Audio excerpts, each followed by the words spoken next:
All right, ladies and gentlemen, we are here for the boys' finals, and we're going to begin in about 3 or 4 minutes here. Okay, welcome to the 2023 Public School Championships. At this time, we'd like to introduce our finalists. Give a round of applause. Thanks, Lord. I want to introduce all the finalists here in all the divisions. Weight classes, I should say.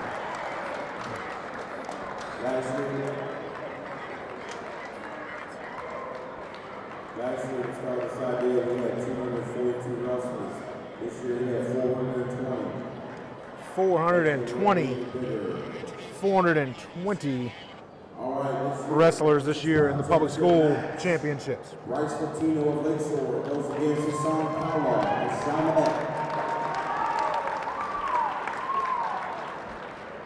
At 113 pounds, we have Dustin Smith of South Blue going against Jay Pontecorvo of Chaminade. At 120 pounds, Jesse Mananshaw of East Central goes against Braden Sellers of South Blue. At 126 pounds, Tyson Roach of San Houston goes against Kai Carter of Walker. At 132 pounds, East Ascension's Aiden Crash will battle Dutchtown's Champ Hutchison. At 138 pounds, San Houston's Caleb Levine will go against Acadiana's Brayden Foreman. At 144 pounds, Dutchtown's Cole Grove goes against Acadiana's Hayden Ushaw. At 150 pounds, East Ascension, Lee Mananshaw goes against Chamette's Leland Webb. At 157 pounds, East Ascension, Braden Stewart goes against Sergio Houston from Zachary. At 165 pounds, Caleb Sanders of Lakeshore will go against Chamette's Leo Gonzalez. At 175 pounds, East Ascension, Chance Meggs goes against Dutchtown's William Mathis. At 190 pounds, East Ascension's Jacoby Kamar goes against Riverdale's Taylor Mahoney. At 215 pounds, East Ascension's Jace Campbell goes against Wilshire's Samuel Torres. And the heavyweight bout from Walker, Gabriel Milburn will go against Provo's Roy Lazar. Good luck, gentlemen. Let's go. All right, here we go. All right, we are ready for the finals.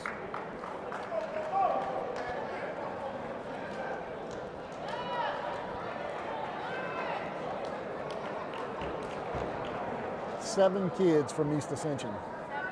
7 kids. It's quite impressive. The defending public school champions looking to repeat. Looked like 3 from Dutchtown. Was there any from Sanibel? I didn't notice. I didn't see any. If you are not a VIP, you do not get a VIP section. No. So 10 from Ascension Parish. Furnace Bay champion handing out medals. Vamos.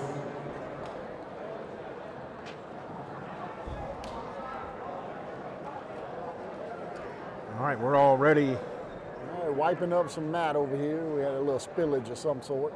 So our first matchup is going to be the 106 pounders, Bryce Latino of Lakeshore High School, the Lakeshore Titans, pretty new school there, over on the North Shore, Yep. and Hassan Kala of Chalmette, not a new school. All right, we are ready to go. Here we go.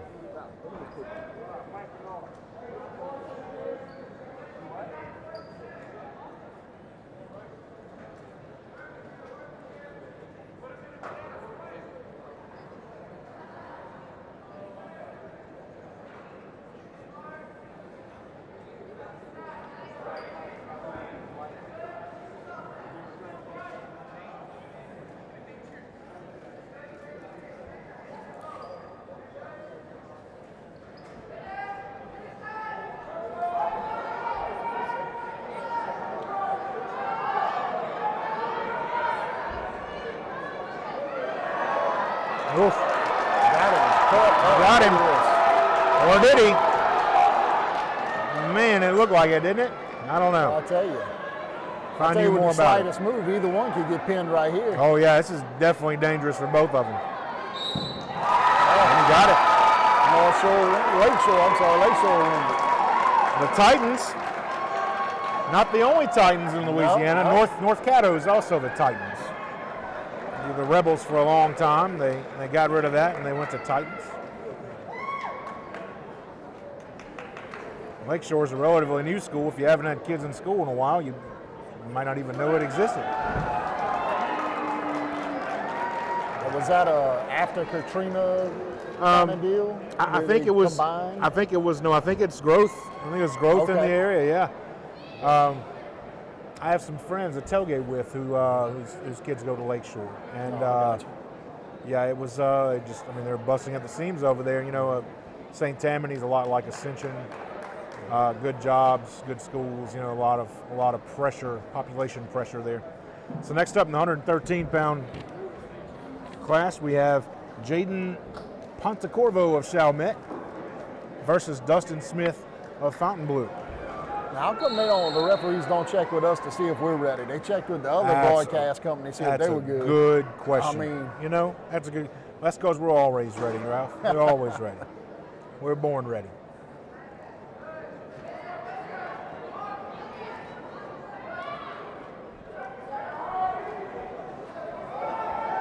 You know, hair challenge people like us, you know, it doesn't take us long to be ready at any time, you That's know. right. That's right. I do remember those days when you had to, you know, comb your hair and all that stuff. Yeah, that was long long past. Long gone for me. Yeah.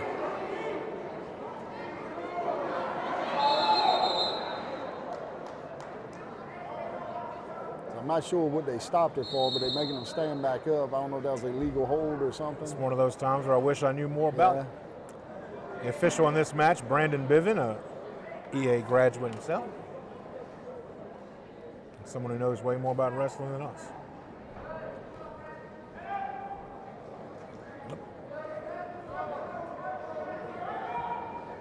Oh, nice job there. Down.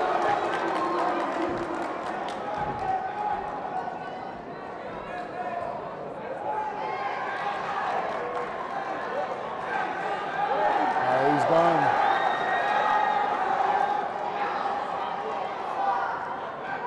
No, he's coming out. Wow. Goodness gracious. What a way to fight out of that. Wow. My goodness. I thought for sure he was done on that one. Very impressive. And the Chalmette Owl there, Pontecorvo, the 4 seed in the 113-pound class. Wow. Talk about doing some upsetting. Oh, Look my at goodness this gracious. takedown.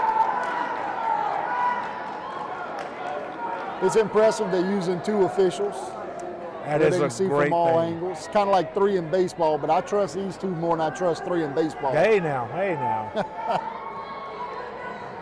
A lot of our officials work multiple sports, although I don't recognize any of these guys No, from baseball. These aren't baseball guys. No. Two very different situations there.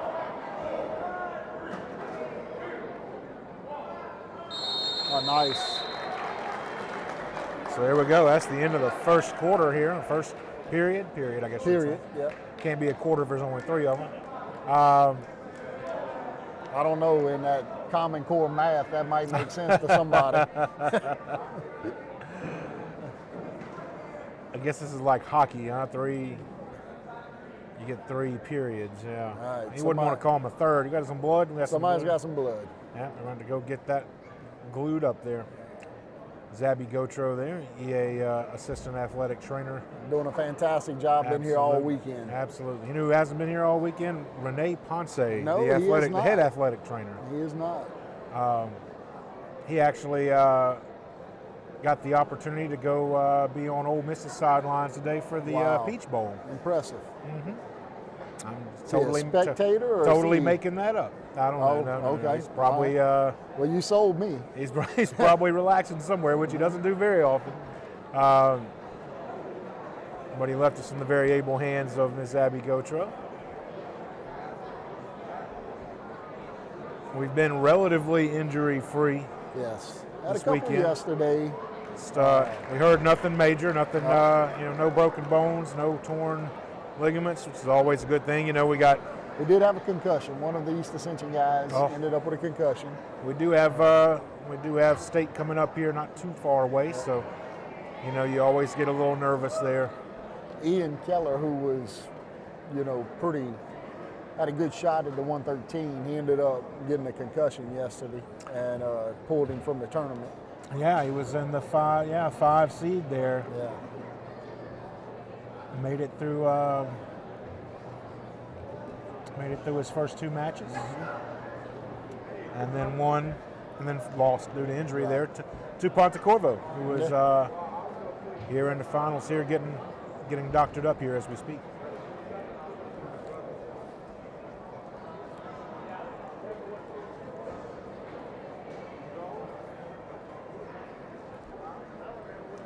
Man, these varsity sports guys have headphones. Look, they got the headsets. Yeah, they're pretty set up. It's, We need to. It's not bad. Not bad. Not bad. We need to work on the headsets. Going to have to be very, very, very soon on the list here. It's beneficial. I was able years ago. We did some broadcasting with Jeff Michaels, who was now in Texas doing his thing over there, and the cool thing is, in a building like this with all the noise and the sound with the earmuffs, you just don't hear it. It sounds like you and I just sitting here talking. Absolutely. Absolutely. Makes it a whole lot easier. There are times when you just take a headphone off for a second just so you can make sure there is stuff out there. But there is something to be said about being in the middle of it all, no you know, doubt. and getting to hear it and feel it all there. You do feel kind of isolated with the headphones on, but they are nice. They are a luxury to have. The beauty of this atmosphere, I mean, if you look around and look in the bleachers and even off to the side of the mat where we got East Ascension just piled up and the daddies are all up front, and man, it's, when those boys take the mat, it's going to be exciting and you feel it. Absolutely. This is, and this is great atmosphere for what's coming up, you know, because you got Ken Cole coming up. Right. You got the Louisiana Classic, which is the old Lehigh Invitational, which we talked about Coach Boffinger earlier. He was the godfather of that. And then you got, of course, the state tournament, which I think is back in Bossier City. It is this in year. Bossier City. There we go, North Louisiana, God's country. I was there when it was there in February of 2020. Okay. Little did we know what was soon to come there. There's a little confusion on who's on top and who's on bottom here. Let's see. All right, so it looks like Pontecorvo of Chalmette's going to be on the mat. And we're ready to restart.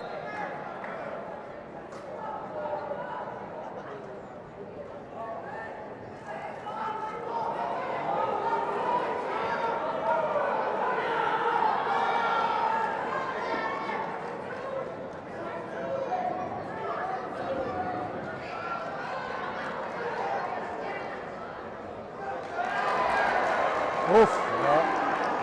Can he fight out of it again? Second time he was in this situation. First time he got out pretty easy. And he didn't this time. Just a pin. Dustin Smith of Fontainebleau is going to be your 113-pound champion there. Congratulations to him.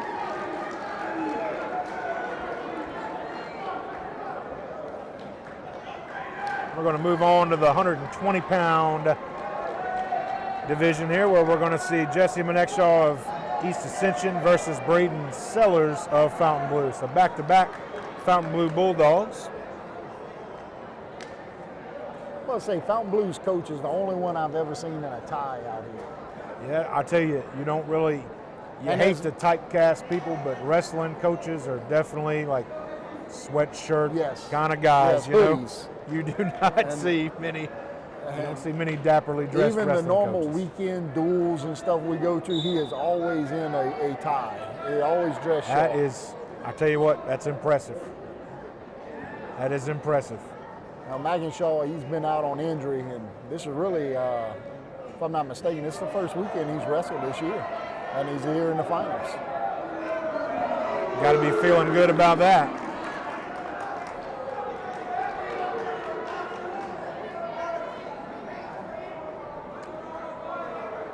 Jesse is the 1 seed here in this matchup versus the 2 seed. So this is a 1-2 matchup.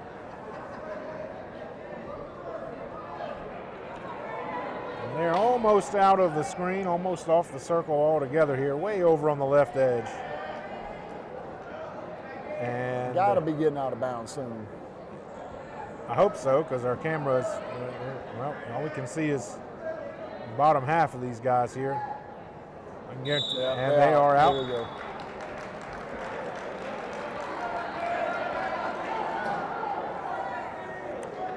So they'll reset here, this time with Sellers on the mat.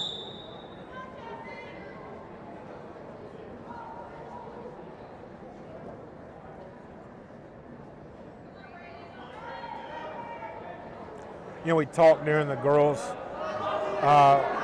one of the girls' finals about running and all, you know, Yes. and speed is not a factor Right. in wrestling, but quickness and agility Correct. certainly is. Quick hands, quick feet. Best way to describe it, spider monkeys. Man, they're all over each other. Right. It's arms and legs Yeah, everywhere. Right, they are flip-flopping, and right when you think one got them, they flip the other way. It's crazy.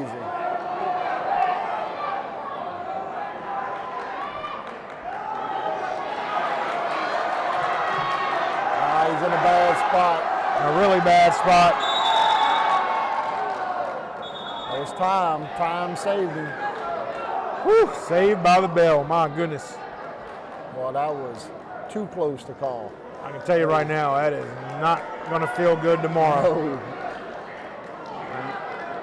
Sellers used his face as a mop for about 10 feet there. That was, they look like one of those pretzels they selling in the concession stand. yes, indeed. I'm telling you, I got to give it to Jesse for hanging in there on that one. Man, that was rough. Here we are, second period. Let's see if Jesse can turn it around here. Jesse will be on the bottom here. All right, started too soon.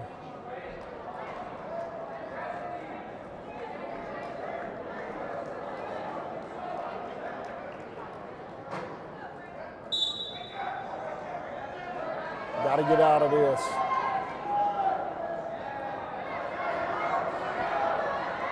Step out and turn.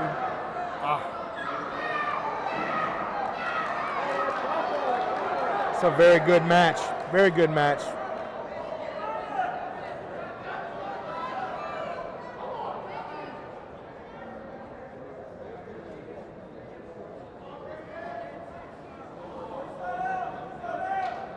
Come on, Jesse. You know, it's funny, we always talk about Duckaroo Sports, right? Right. And Duckaroos and Chuck Sheets and I are very close friends, and how they're a biased television station, right? Certainly. And, Proudly so. Proudly, and they brag about it. They talk about it, and I respect that. And I always laugh and say, I don't know if I could do that, but here I am pulling for Jesse. So I'm biased. Like Jesse got to come out of this. Certainly. I understand Chuck and him now. You know, you got to pull for your home team. You can't help it in Yeah. the moment, you know. You just try to keep it as fair as possible there, but in the end, I mean, you know, it is what it is. Yeah. Come on, get out of there. Oh, my goodness.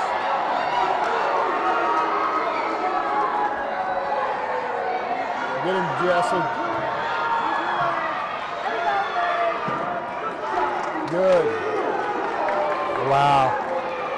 He reversed it and took the lead on it. 6-5 right now.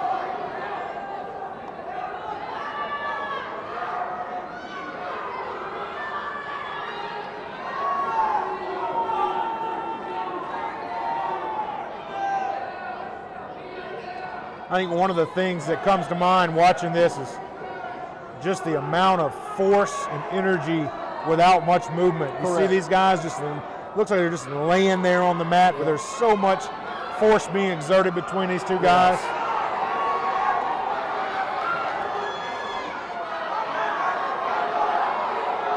I love it. It's not just the wrestlers. Coach Connor, Coach Keyshawn over there. I know you can't see it in the frame, but they're just as excited and fired up and into this match as Jesse is right now. It is a great atmosphere.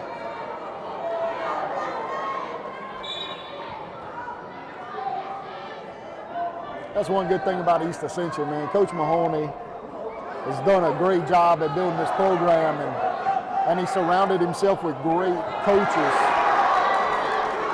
like Coach Connor and Coach Keyshawn, who has that collegiate level of, and not just the experience at the collegiate level, but the experience of winning at the collegiate level, Right. you know? To be able to bring that to these kids is unreal.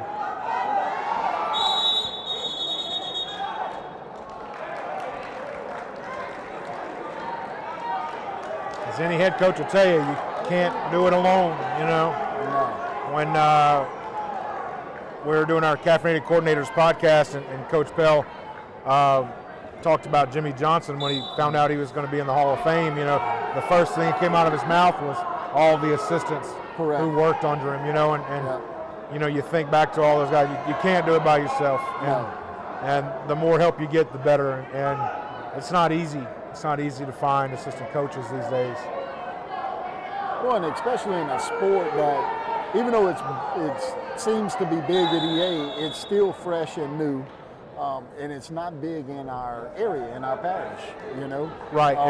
You're not going to get huge crowds. You're not going to Correct. get, you know, the kind of attention that you'll see in football, basketball, you know, That's baseball, right. softball.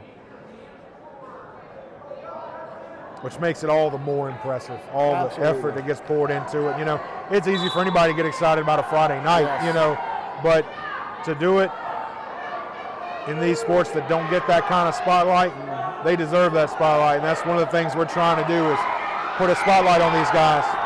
Nice job by Jesse to power his way out of that.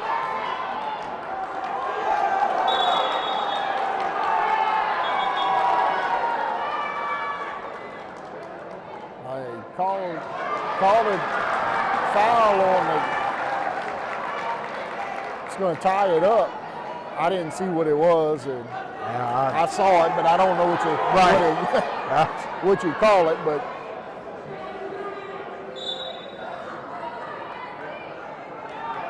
I'd say it's holding, but that's all they do here. yeah.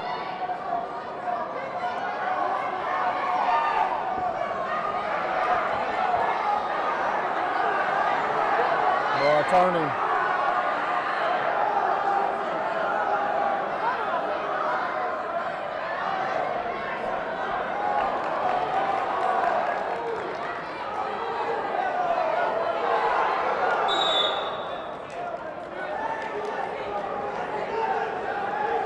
So 16 seconds left, and Jesse's up by 1, 8-7. Frantic finish here. They look, there we go. All right, Jesse. Uh-oh. It's back and forth to the final. That's high. Wow.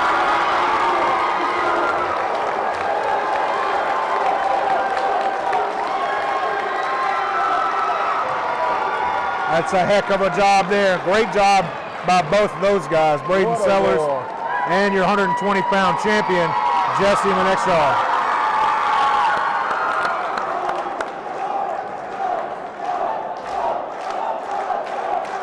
Our next match is 126. We got Tyson Roach of Sam Houston versus Kai Karcher of the Walker Wildcats.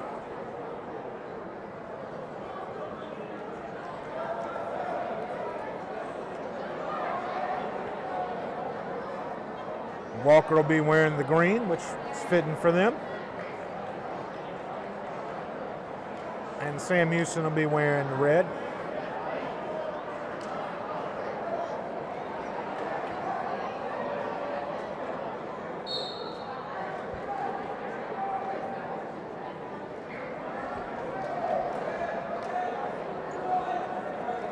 Uh-oh. That's not a good, Yeah, not bad good, spot to not be good, not good. I've seen a lot of moves this weekend. That's one right there I would not want to be in. You get my foot that high, I'm done. Yeah, I'm done. I'm falling backwards. I've got a cramp. I'm done.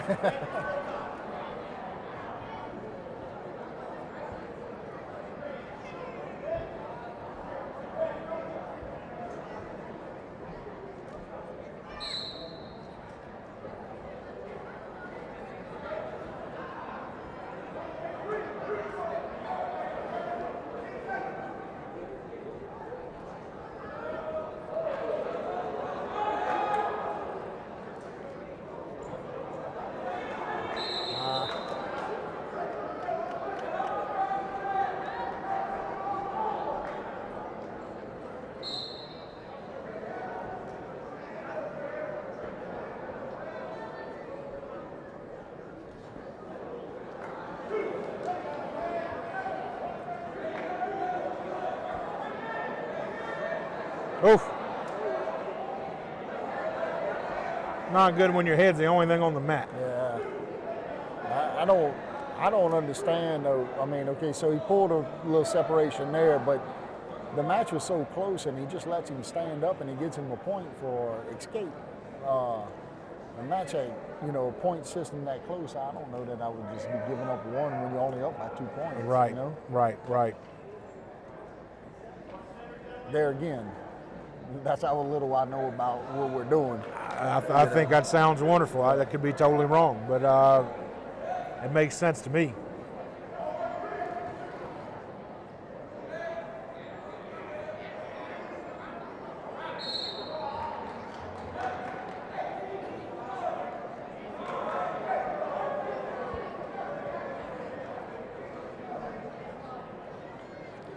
Down here below us, they got the VIP section of the ex-state champions, public school state champions, through the years. And I tell you what, it looks like a class reunion down there. These old guys coming back. That's great to see. Yeah. You got to do that to build this thing, Yes. You're trying to build a tradition of this, and that's, you want to honor those who have won it. And you'd like that to be something that these seniors that are competing now look forward to coming back and doing next year. And it's a great time of year. Everybody's back home, no matter where they went to school or what they're doing. They're probably around, which is wonderful. And it's always good to see those guys back. Now, what's cool is we got 3 from East Ascension sitting down there. We got Sonya and both Mahoney boys down there. Now, of course, the Mahoneys, they don't have a choice. I think they're working. They don't. I think if they didn't come, there'd be bigger problems. But it is great to see those guys. 2 state champion brothers there. That is wonderful. And then, of course, Gavin Sonya was back-to-back finals. Yes. Won it the second time around. Almost won it the first time around with an injured hip. Right.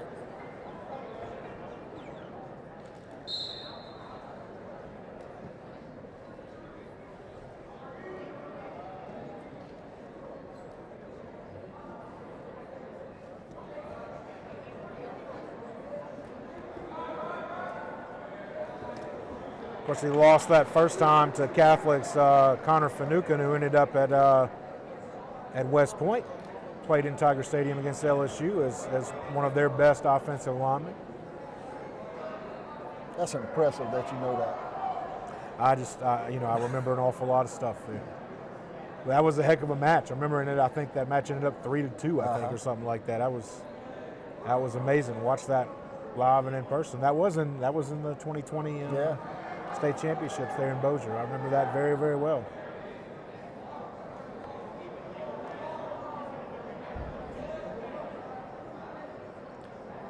This young man is twisted up that arm. I don't know how that chicken wing just don't snap. I would have snapped a long time ago.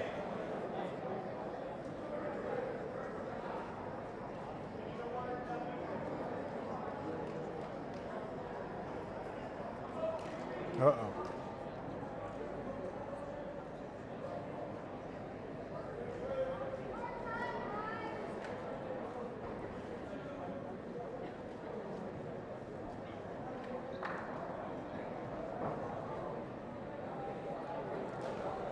14-5 lead here for Roach Sam Houston.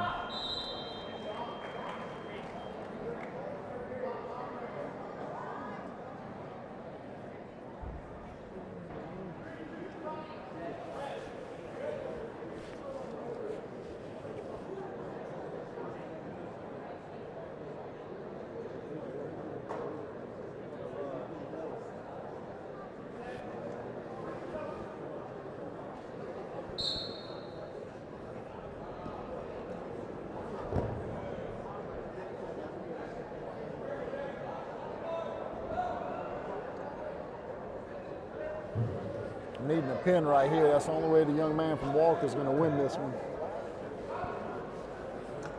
We're joined by EA Assistant Principal Jonathan Walker, who's also a wrestling expert, about the same as we are. Yeah, we could probably mic him up and he could teach us something. Oh man, we could definitely mic him up. I think he's going to refuse that though. You know, his mic'd up days are over. He's working right now. He's on duty as the administrator in charge here. So you know, we do appreciate him coming to visit.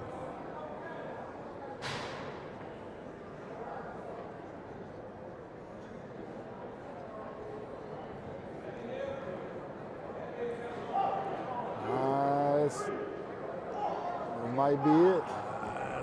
Boy, this we got the points for the near fall. And this has been dominated. Yep. There we go. He's definitely controlled it from the beginning. Congratulations to Tyson Roach of Sam Houston, your 126-pound public school champion.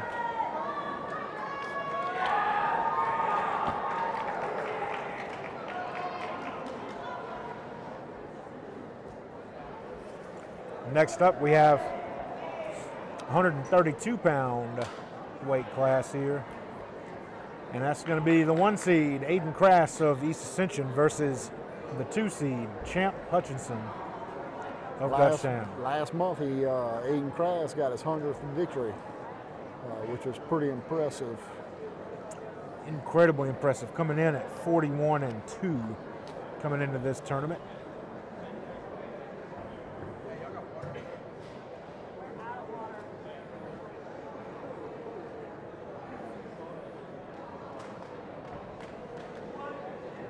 Ascension Parish bout right here, Dutchtown and EA.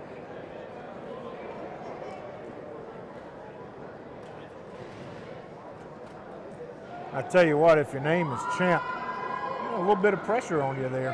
Yeah.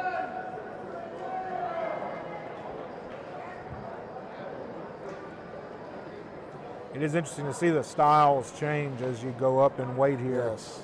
You know, and we haven't seen a lot of it yet, but we're going to start to see that, I think, here. Hey, you'll start seeing it slow down a little bit. These lighter weights, like we were talking about with the girls, the lighter weights, they scrap. I mean, they just flat out scrap. And you'll see it slowing down a little bit more. I think it's a lot like what you said with the heavyweights, you know, is as you go up, the actual action kind of goes down. That's right. You know.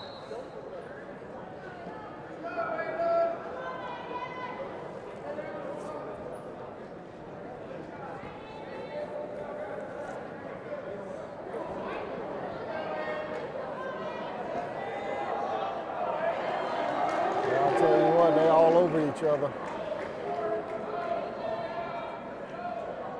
Yeah, you can definitely tell it's not their first time wrestling. No.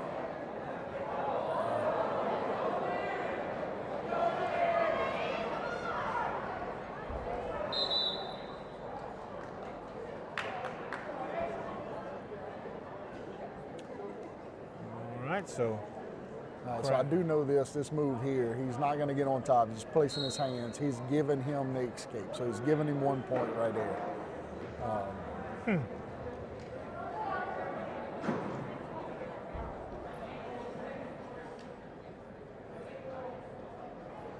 There again, 2-0, and you just give him a point. I don't get it. There's some strategy, I'm sure. I guess it could have something to do with the specific way he wrestles. Maybe his best move is something coming out of that grasp Right. there, you know, and you just don't want to give him the opportunity to be able to to get you with his best move there. He's doing it again. He's just going to go ahead and let him out.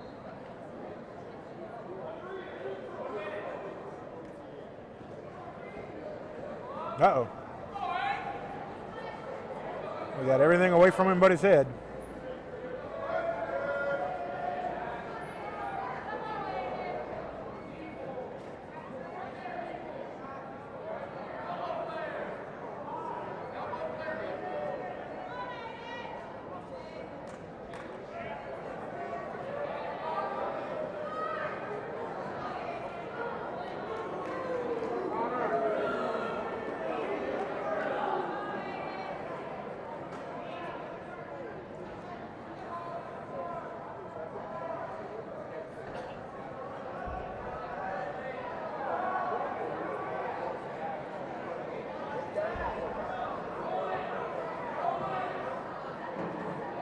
Oof.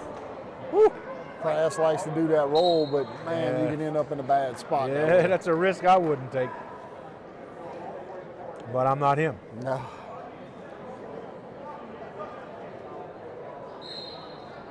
And that's your end of your first period there.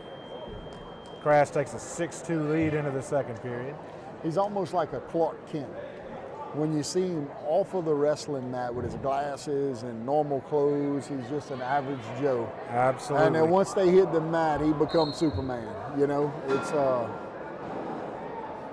that transformation there is a fact. I've seen it a lot over the years. Some guys just, have a totally different demeanor on the mat, on the field, on the court, and they're able to flip that switch. It's that chip on your shoulder you got to have. Absolutely. But you got to have it when the lights are on. But something that can cause you a lot of trouble when the lights aren't on. So if you can't turn it off, That's right. And we've run into people like that before too, But it's really nice to be able to flip that switch, walk off the mat, walk into the classroom, handle your business. That's one thing about all these guys that Mahoney coaches. They're all such great young people, It's all a matter of setting priorities, right. for what comes first, And I can tell you now in high school coaching, if performance in the sport you coach comes first, there's something wrong with how you're doing it, Crass is racking up the points now, up 9-2. Can see a little more why we didn't mind giving those couple away there. Yeah.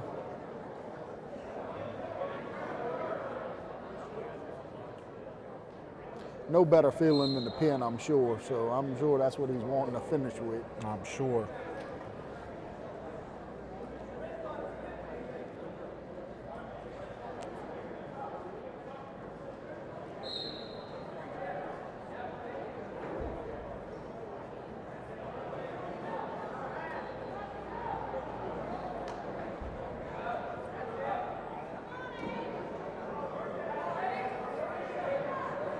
We've talked a little bit about Coach Connor and Coach Keyshawn. Coach Pat Jr. is in the corner on this one.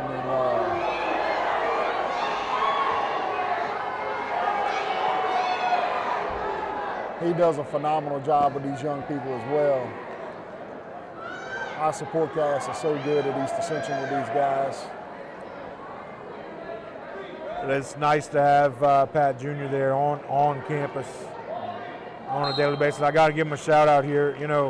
Running EATV, a big part of what we do is publicize what people have done and are going to do, and nobody is better at putting together and being prompt with announcements than Pat Mahoney Jr. And I never have to worry about being able to give those wrestlers their props because he is always there with the email with all that in there. Way too often, that's something that gets overlooked. It's one thing for your coaches to see what you've done, but everybody deserves to know what you've done. I should say you deserve to have everybody know what you did. And I really appreciate Pat Jr. for making sure these guys always get the recognition they deserve. It's not anything that a lot of people know about, but it's something I appreciate very much because it helps us get these guys the recognition they need.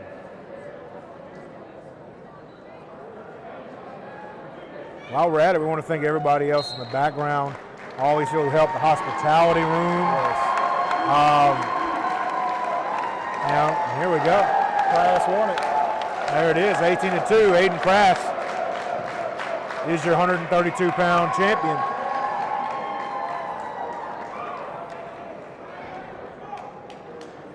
So next up, 138 pounds, we have Caleb Levine of Sam Houston versus Braden Foreman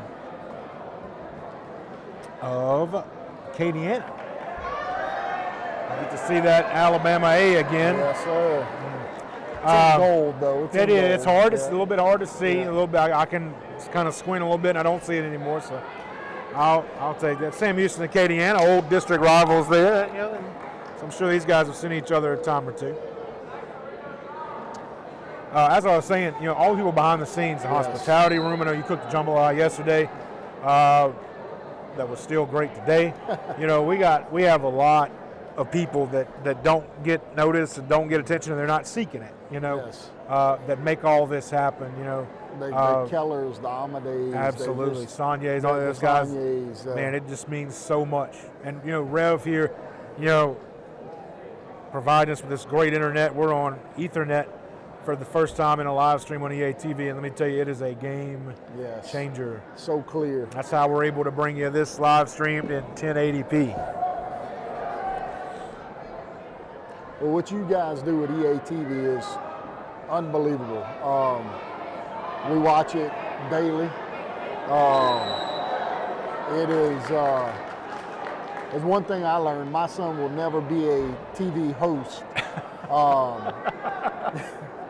But he's having a ball doing it. I tell you, it's fun, and you know, we have a whole class of kids, and I don't think any of them are actually interested in broadcasting as a profession, and that's great. You know, because we're just getting started, and the main thing is we just, you know, it all started because we wanted people to pay attention to the announcements, which were usually just read over the intercom, and you know, and I'm sure, like in most schools, they're not always listened to with the greatest of fidelity, and now we have people who never listen to the announcements watching them every day, you know. My wife and I are guilty. We watch it at night. We turn it on and we watch it. It's a great way to just keep up with what's going on. Yeah, you know? absolutely. It really is. And the fact that all the kids there, they're like our kids. They're at our house all the time. Well, there's not a sporting event that we miss. So we've taken these East Ascension kids under our roof, and they've become our family, and they're great. We get to watch them, and they're a great group. They care so much about the school, and you know, you can be a great broadcaster or not. You can have a great voice for it or not. You can be flawless on the teleprompter or not. But as long as you care about the school and what you're doing, then you're going to be just fine. And those guys do. You know, they are kind of the heart and soul of EA. They're involved in so much of it themselves, and then they love getting the recognition to other people. Right. And we're looking forward to a lot of things coming up next year. We're looking at live streaming a lot more. Sports, we're going to be doing a good bit more of that in the spring semester, and we're looking forward to live streaming an awful lot more next year, so stay tuned for that. If you know anything about Walker High, they have a tremendous setup. They do a great job, and we're looking to go right in those footsteps. We're going to kind of do it our own way, as EA always does, but we're looking in that direction to providing you live coverage of every EA home game. And not to take any shots, I love going to Walker to watch baseball games.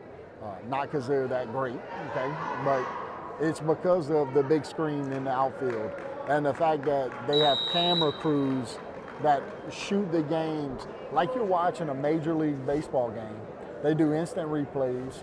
They put kids in the stands, and they scan the crowd, and they get you involved in the game. And I always said that if we could do anything like that, like if we want to, you know, our big thing is everybody imitates us, right? We're the trendsetters at East Ascension. And I know we'll get argument and backlash on that, but we are, okay?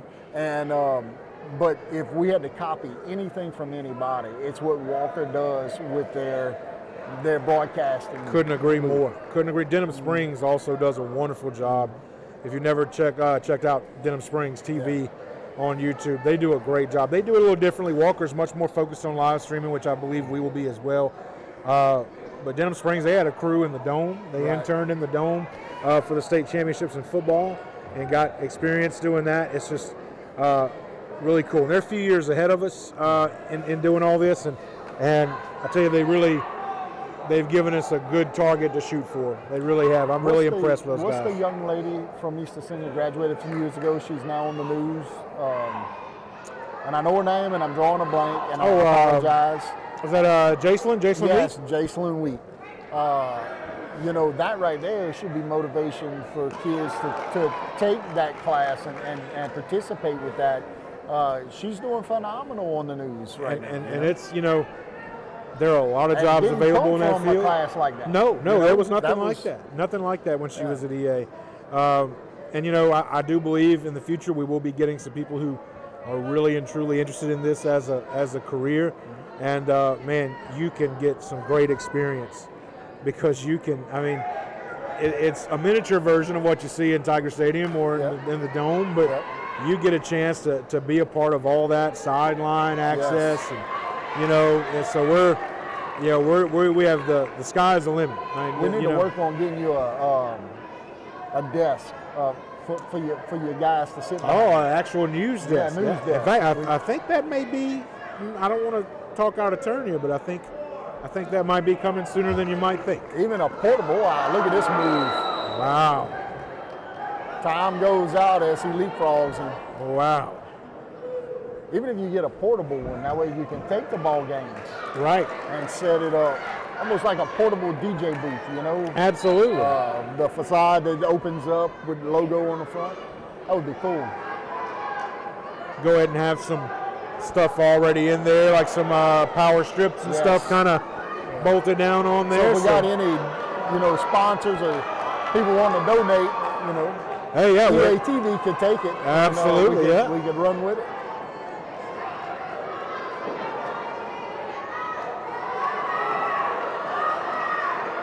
And I think that's a tax write-off. I don't know. Yeah. I don't know. It might be.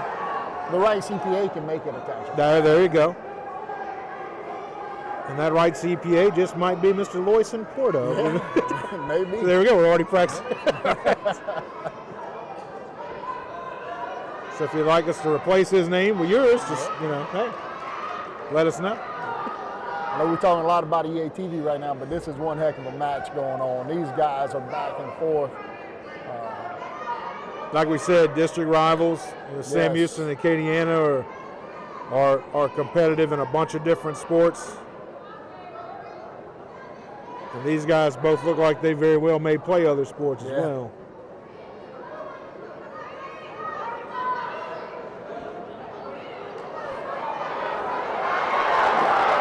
Woo! Wow, what a turn. And they got out. That is impressive. Multiple sport athlete, East Ascension's Jace Campbell. We're going to see him in a little bit. He is a beast. Absolutely. On the football field and the wrestling mat. 215-pound weight class.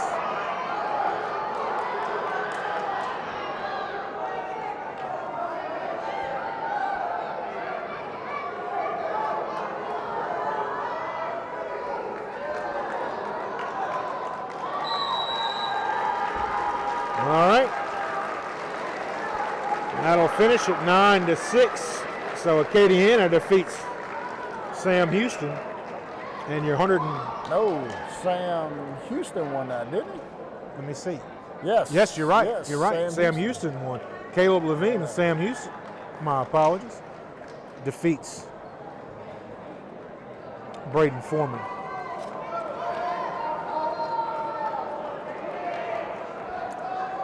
All right, next up we have the 144-pound weight class. This is Cole Groh of Dutchtown High, undefeated coming in to this tournament. And he is facing Acadiana's Caden Richard, who comes in 41-6. The height on this gentleman right here. Ah, goodness.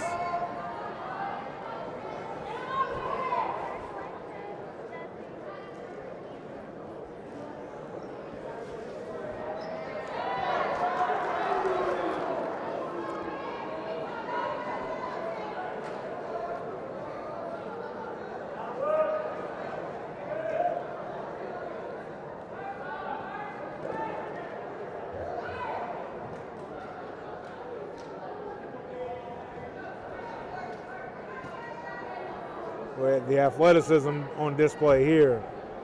These two guys here. This My young man goodness. from Dutchtown's just hanging on him. That leverage with that length that we talked about earlier, that's hard to break down. My goodness, this Indiana kid has what, about 6 inches on him? Easy My 6 goodness. inches.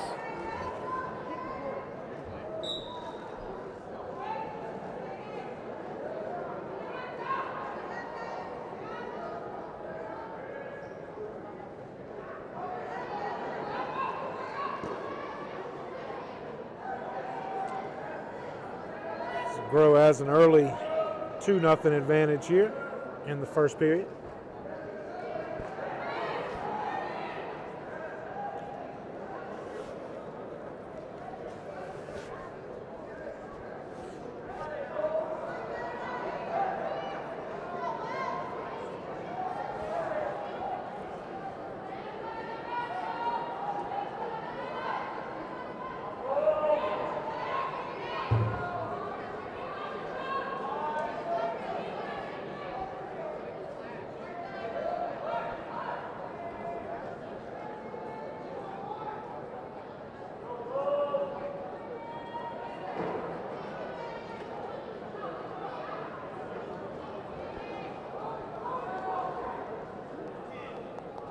Coming up on the end of the first period here.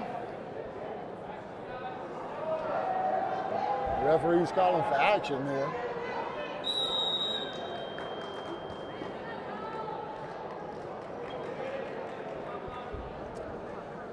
All right, checking out our chat here. Jorge wants to know if Sam Uceda has fought yet. He has not. He's going to be coming up here in the 215-pound weight class. We were just talking about Jace Campbell, VA. And he'll be going up against Samuel Uceda Torre of North Shore, I believe. You actually getting people writing into it? Yeah, we got a few things here. Yeah, when you're doing the stream here, you don't really, you don't have a lot of time to be looking at some of that, but we happened to just pull it up there to make sure we were online. I've done that a few times where I broadcasted for 30 minutes without it being online. So Well, at least we know you got people watching. we have people. We have 22 viewers right now live, which is great, of course. This will be posted on the ATV YouTube channel permanently. So once the live stream is over, it will upload as its own video, so you can go back and watch it as many times as you want. You can mute us if you want. I wouldn't blame you. You might learn something if you don't. There you go. Not about wrestling. I would hope not. If you're watching this and you're interested in it and we're teaching you about wrestling, then my goodness, I don't know what to say to you. My wrestling days are Hacksaw Jim Duggan and the Oh, Junkyard absolutely. Dog, We want to talk about that. Now, we could do a very long talk about all that. I'm a Ric Flair, Bret Hart guy myself. I'm really and truthfully, I cut my teeth on the JYD, but I'm Oh, the there you Ultimate go. Warrior Sting guy. Oh, okay.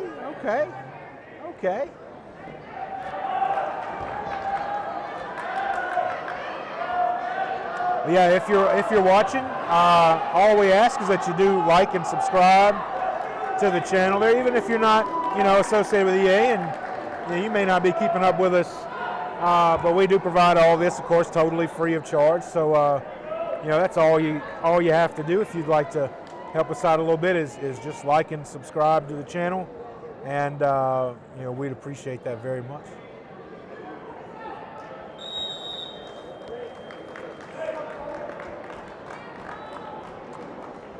All right, so period 3, our lowest scoring match so far, 4-0.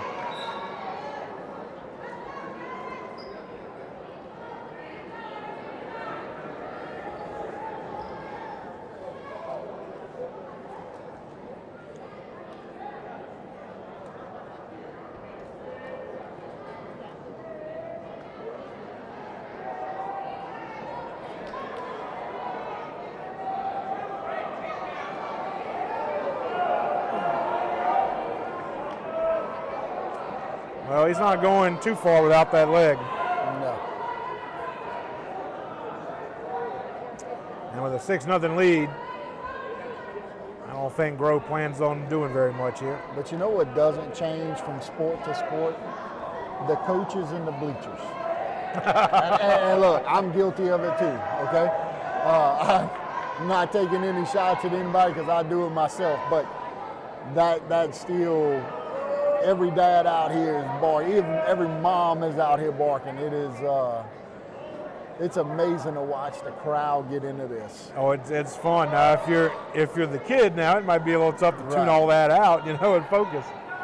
But oh yeah, the bleacher coaches are they're everywhere in all sports. And look, I'm the same way. In college, I'm watching LSU. I'm watching it as a fan. I can't watch LSU as a coach. Right. I could sit there and kind of break it down more than I do. I don't want to. Yeah. I don't want to. I do that on Fridays, Tuesdays and Fridays. I'm not interested in doing it on Saturdays. Yep.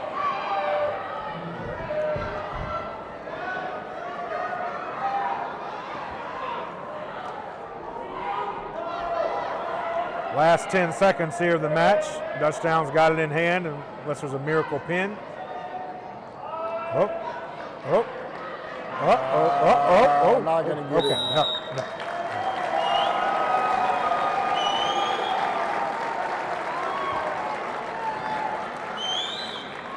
So there's your champion, Cole Grove of Dutchtown High School.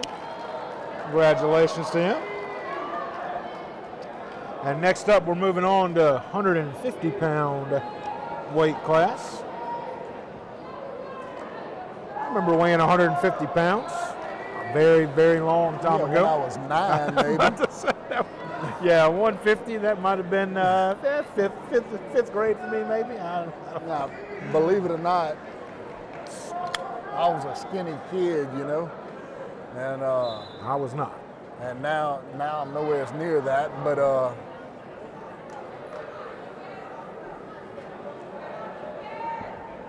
everybody wonders why my kids are so skinny, because that's how I looked at their age. I have wondered that.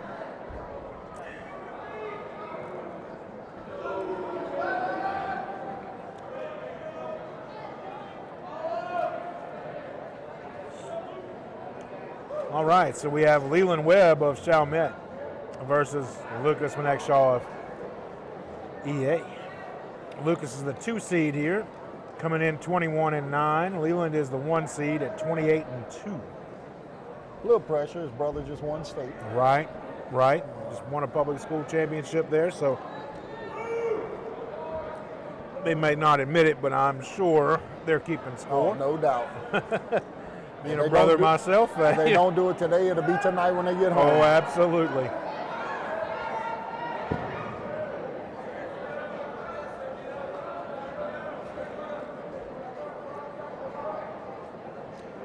You'll notice sometimes I zoom in and it's not really in the frame, and that's just me being stupid. I have a screen in front of me that shows me both of my camera angles, so I've just got to get used to looking at it before I go to it, and that's the whole point of this, is to prevent you from going to a bad shot, which I'll figure that out one of these days. We're still learning.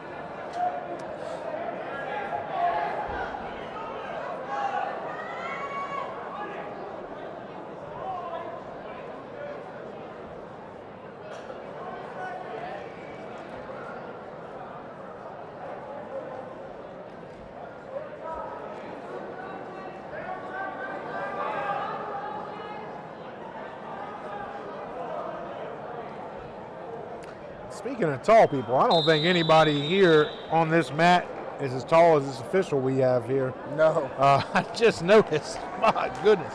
Yeah, he's got some height to him. Yes, indeed. He's got to be 6'5", 6'6" Yep. there.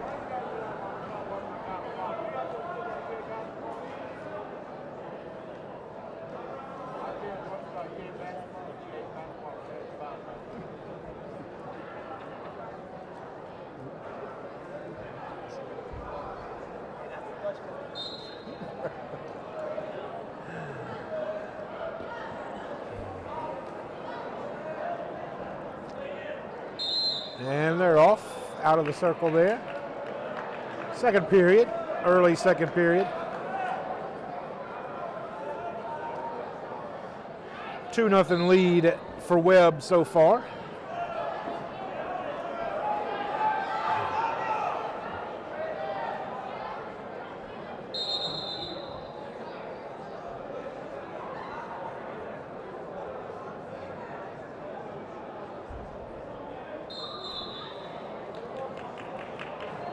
Starting too soon.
Well, we're up to 30 viewers there, so I guess we, Doing something a little bit yeah, better. Huh? at least we're not messing it up.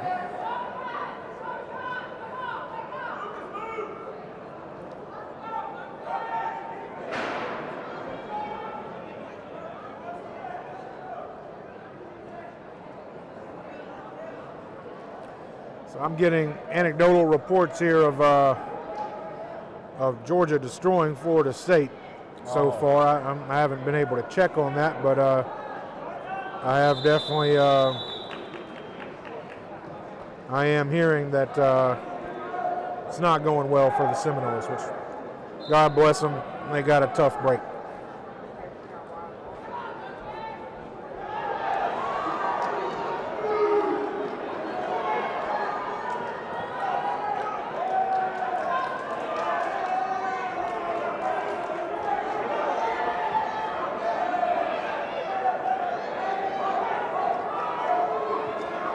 Yeah, it's 42-3 at halftime. Wow. That's not good.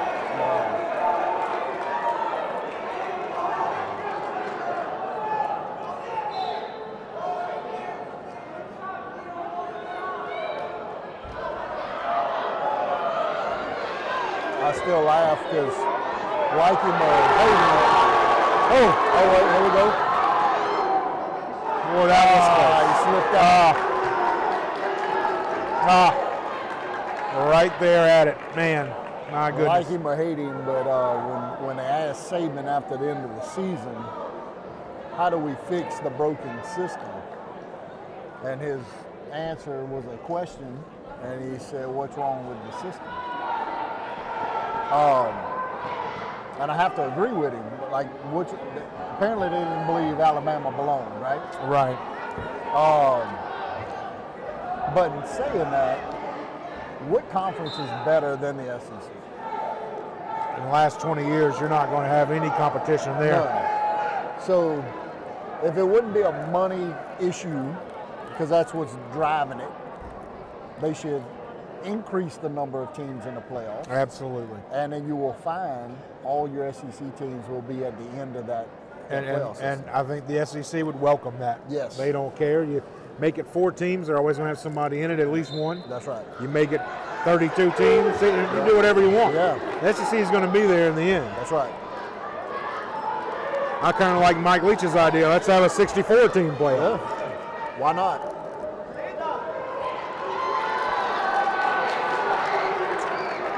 Well, and as we're right here in the last 25 seconds of this match,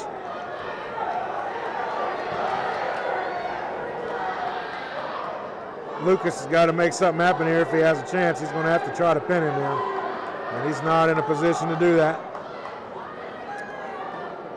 And that means the 1 seed Leland Webb of Chalmette is 4 seconds away from winning the 150-pound public school championship, and there it is. Another well-wrestled match, and a good job by Webb there to win himself a championship.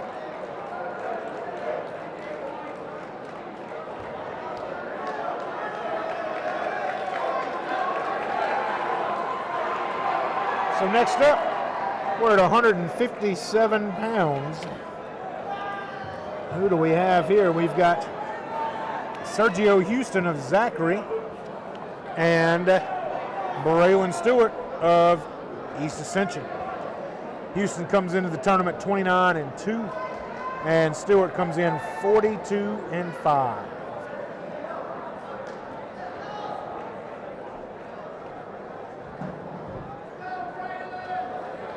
Of course, Zachary and EA have met many times in many sports.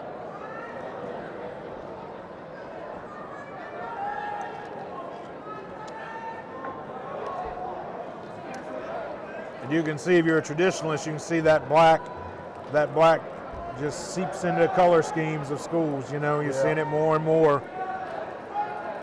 Which I hate. I don't like it. I don't like it either.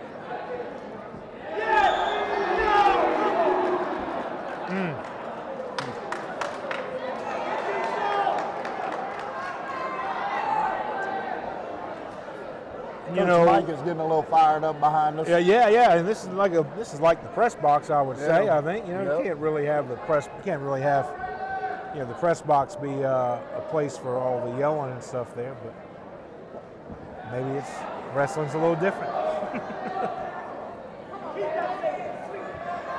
Got a lot to be excited about, though. This is a fun match to watch here. These guys are getting after it. No, isn't he young?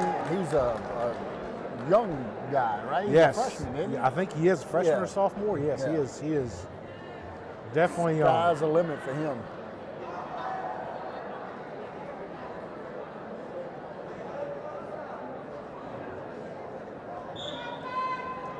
So he surrenders the point. And Stewart leads 2-1 here in the first period.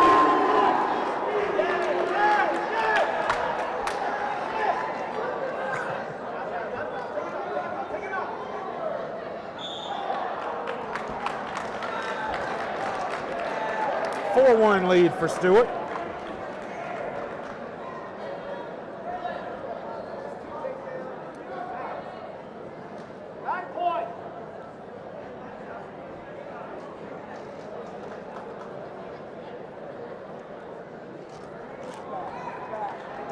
Tell you what might be fun after seeing who I've seen around here the last 2 days is after the last match, we might want to have like a couple of coaches matches, huh? Well, I think there'd be some interesting stuff if we could do that. I tell you, I think it would be. I'd like to see Mahoney get down on the mat with somebody. Oh man, I can tell you would not want to see any of that, and that would be Ms. Abby Gotro. As soon as you start saying coaches matches, trainers would not be very happy. No. They'd be a lot busier. Stewart is just wrestling with so much energy. He is just explosive.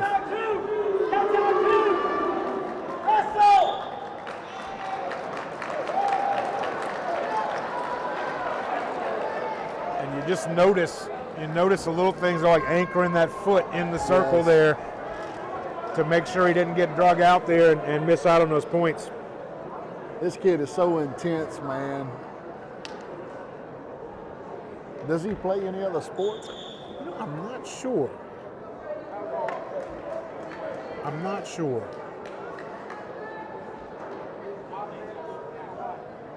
If not, he certainly should.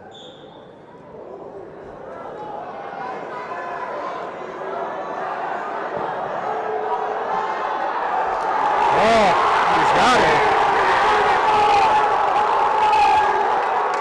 He's in for a pin. Time saved me.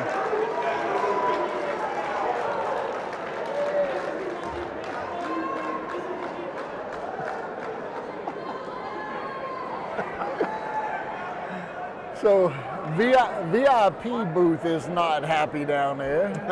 They claim he got a pin. It looked really close. Close. So, Coach Angela Stenga is letting us know Braylon ran cross country. oh, nice. Cross country wrestler. How about that? Coach Stenga does a phenomenal job with cross country. It certainly does. That is not a sport for just anybody. It's not. It's I get tired just watching them run myself. How do you even become a spectator? I need to Yeah, need to go with it one time because you can't travel with them. You would be wore out traveling. Oh yeah, around. yeah. So, Golf cart. Yeah. so you just see them take off and see them finish. Oh, you know what? I got the answer. I have the answer for you. Okay. EATV has a drone, and that would be the answer. Ah, there you go. So what you do is you sit in the coach's tent and out of the sun, you know, and you just follow them with that drone and pray that you don't hit a tree.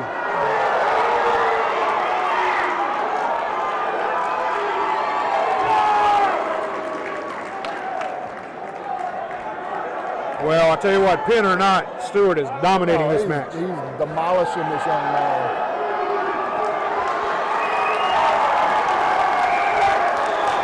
He quit. That's it. Oh, wow.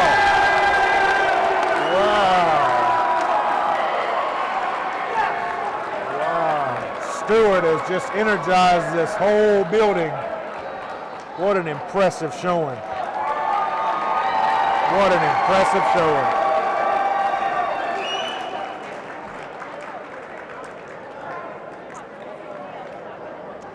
All right, next up, we got 165 pounds. They have some big shoes to fill here after that match. 165 pounds. Whew, that was, pound for pound. I don't know if I've seen many as strong as him right there. Just the explosion. That is just impressive. So in the 165-pound weight class, we have Caleb Sanders of Lakeshore coming in at 34-6. He's the 1 seed, and he's facing the 2 seed, Leo Gonzalez of Chalmette, coming in at 18-2. So Gonzalez won every match by pin. Oh, wow. Coming into the finals here. And Sanders did not. In fact, he only had 1 pin. So, man, Leo Gonzalez is kind of doing this Mike Tyson style.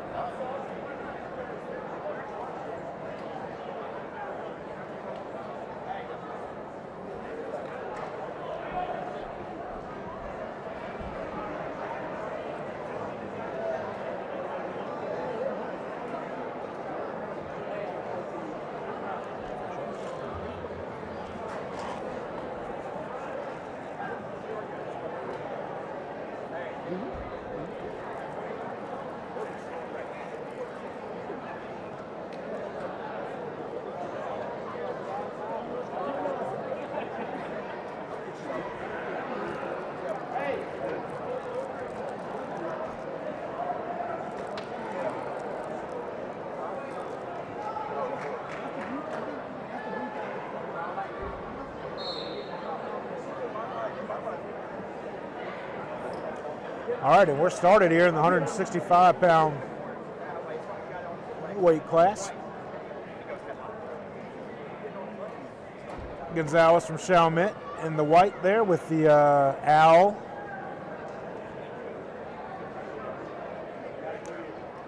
As far as I know, they're the only owls in Louisiana.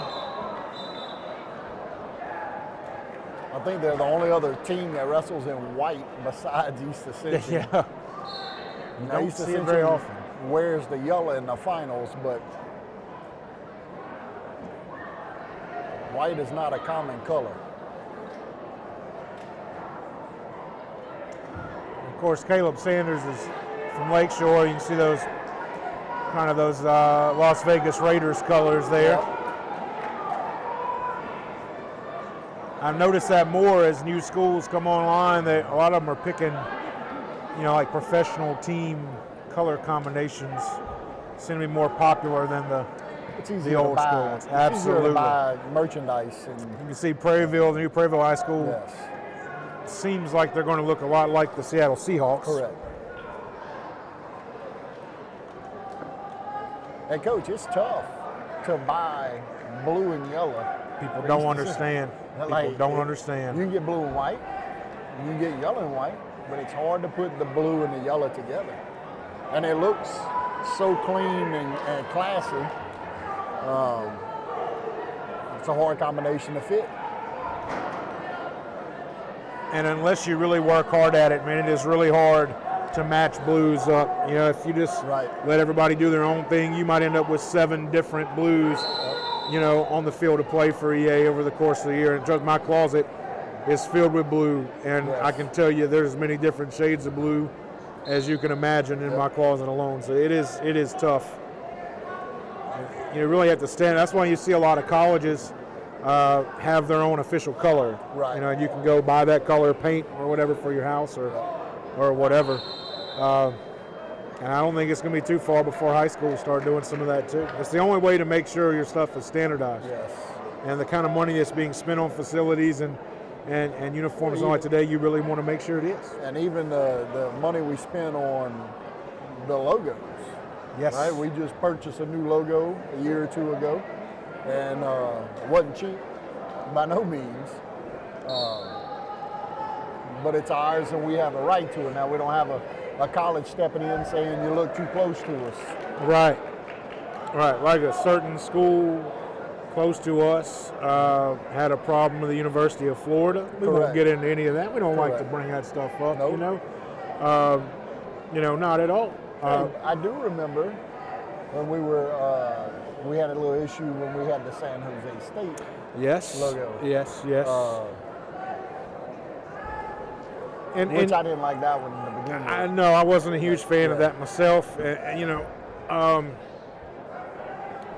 My favorite EA logo actually.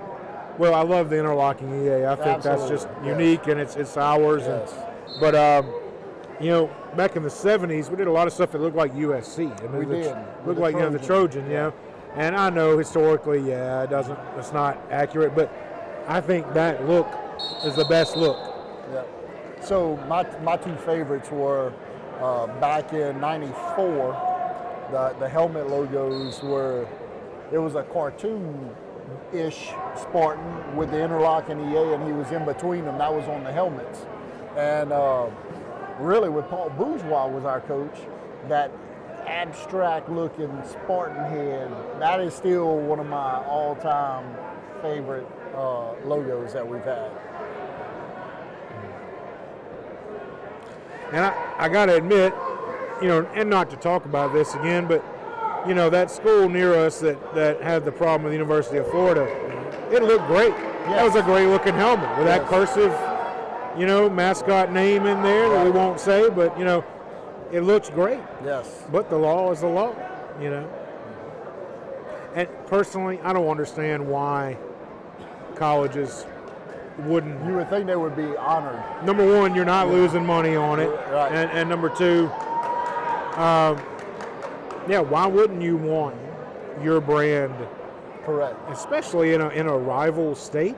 Yes. Why wouldn't you want your stuff in there like that?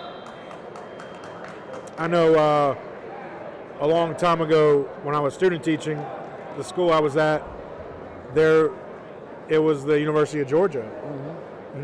There was the Georgia G, and it was black and red. And one day I didn't even think about it, and I walked into Chimes after a game on a Friday night, and I realized I'm wearing a Georgia Bulldog shirt, and I kept trying to say, well, no, it's not. But it was, I feel like, and we never were bothered by them about that. Right. And what's the hurt in it? And the last time I checked, colleges weren't really hurting for money in their athletics programs. They just trying to push their weight around.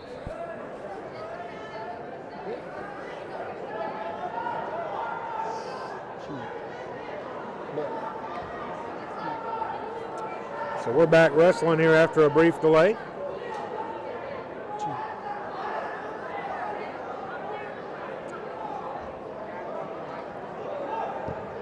So now look, Tanner Stang is here. Oh my goodness! Look right over here to your right. Yeah, there he is, and he's upright without a crutch. Without That's a good crutch. to see. So 7-6, very tight match here. Lakeshore's got the edge by 1 right now. There's the pin.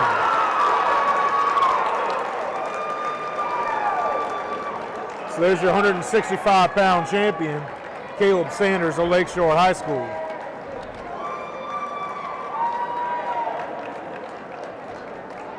Yeah, it's so cool to see people like Tanner Stanger come back, and he has nothing to do with wrestling, right? He's a football, baseball player, Right. but he's here supporting, and took a tragic injury that ended his football season, and going to hinder the baseball season a little bit, I'm sure, in the beginning. But tremendous young man, and he's going to bounce back and do great things, you know. And It shows you the family environment you have in high school athletics. You know, these guys play different sports. That doesn't mean they're separated socially. These guys not only are interested in each other, but they care about each other, you know. And what's cool is he's over there with Lucas McInshaw, who just lost a tough one. And I know the kind of kid that Tanner Stanger is, and he's picking him up over there. All right, so here in the 175-pound class here, we've got William Mathis, Dutchtown, the 1 seed, 23-3. And he's facing the 6 seed, a surprise here in the finals, EA's Chance Meggs, who comes in 37-17. Man, he's been a wrestling son of a gun. Huh? Yes. Oh, he dropped him straight on his head. Yeah, that's enough to look there. Not sure if we caught that in our shot there. I'm sorry about that. I was reading Chance's record there while he was getting bumped onto the mat. So there's Abby Gotro out there to take a look at him there. This young man for Dutchtown, he's pretty good. Look, I looked for him all day yesterday. Just last week he had long bleach blonde hair, and he's been dominating. It's been a Dutchtown trademark for a while now. Yeah. I'm not really sure. Baseball team did that, right? Yes. In the playoffs a couple years ago. And I asked a while ago, I was like, where's that guy with the blonde hair? And they said, well, he shaved his head. So there he is, and he's good. And we're looking, trainer Abby, she is checking eyes. We're looking for a possible concussion maybe, but I think he's good. Yeah, it's tough. You know, you see that in all sports now. Any kind of head trauma, you just got to make sure. Yeah. And I know when I started, that was not the case. And some people might complain about it, but I'm telling you, it's such a good thing. It's such a good thing. Look, we lived it. My son had 2 in a week, you know. Pass protocol, comes back and gets another one. That's a scary thing. Oh, yes, You know, indeed. Very scary thing. And the last thing you want is 2 of them on top of each other Yeah. like that. That compounds the damage. But I've never seen high school sports safer than they are now. And it's because of the things, not only training staffs and what they do to react to problems, but just what they do to prevent problems. Correct. You know, I know that with football in this terrible summer and fall we had temperature-wise, you know, there was so much they did on the prevention side to keep them having to intervene as much. And it's, you know, we're taking better care of these athletes now than we ever have before. And that's a great thing, and I hope that continues. Trainer Renee and his staff are top notch. I mean, they are. Absolutely. And everybody. I mean. Scott Arsenault just retired. Congratulations to Scott there. Phenomenal, man. What he done at Sandoval was tremendous. Absolutely. Kind of set the standard there in the parish. You know, and then Doc absolutely. Harper at Dutchtown. Right. I think now Randy Gonzalez, an old Randy Spartan, Gonzalez, yeah, is good there friend of now, mine, yeah. along with Piper Oud. Yep. You know, it's really a blessing. We are blessed. Actually, he called me and he told me he was on his way back to Ascension Parish, and I got excited thinking he was going to be a Spartan again. You know?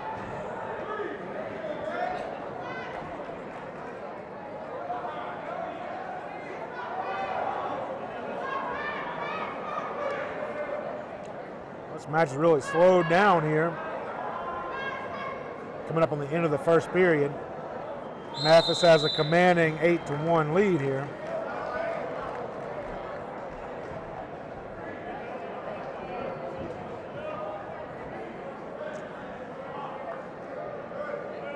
Meggs is not looking too swift right now after No. he dropped on his head.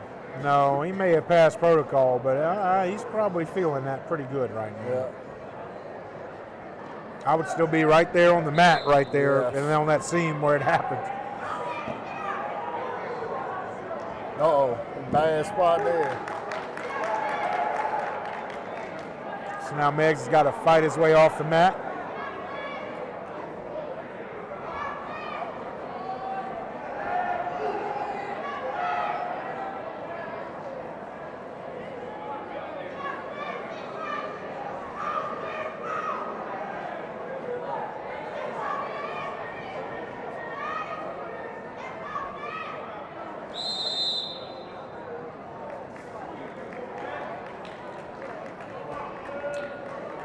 Mathis extends his lead to 14-1 here. So I don't understand this, Coach. Uh-oh, I'm pretty sure I don't either. But So they have wrestled a lot further out of the circle, and they've let them continue. They were a half a body out, and he stopped it because they were out of bounds. yeah, We've been further than that. right. I don't. Maybe it's kind of like soccer, where it's not really, a set thing like in football or Now, that's one basketball. sport I will never understand. I get a lot of help from Coach Goodall Yeah. and Coach Van Moore and Yeah. Coach Zanko. All really good guys and very knowledgeable in the sport.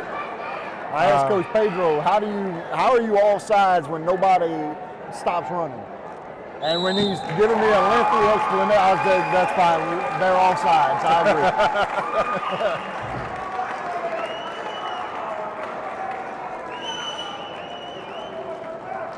The way I always tell you, there he is, William Mathis, a very impressive victory over Meggs to win the 175-pound public school championship. Next up, we're going to have the 190-pounders.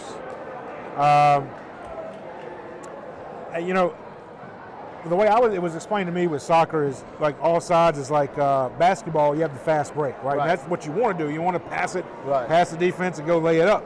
And they're like, well, yeah, you can't do that.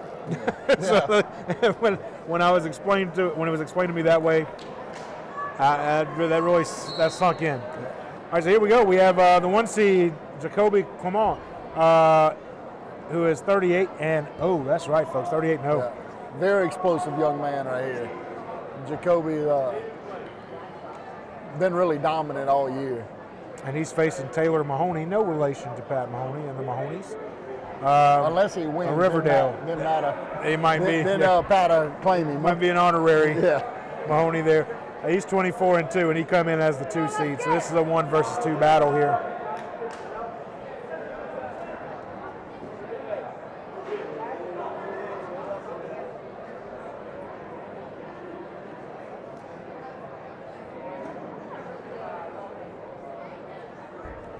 So you're looking here at 190 pounds. This, if you're a football fan, this would be the equivalent of 2 linebackers getting after it.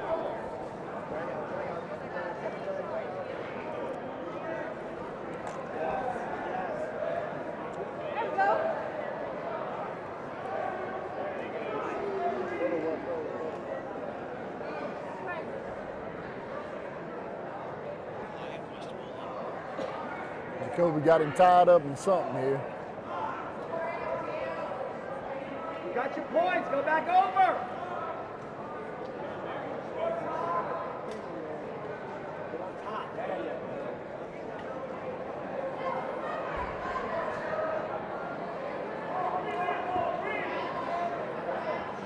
Lock it up.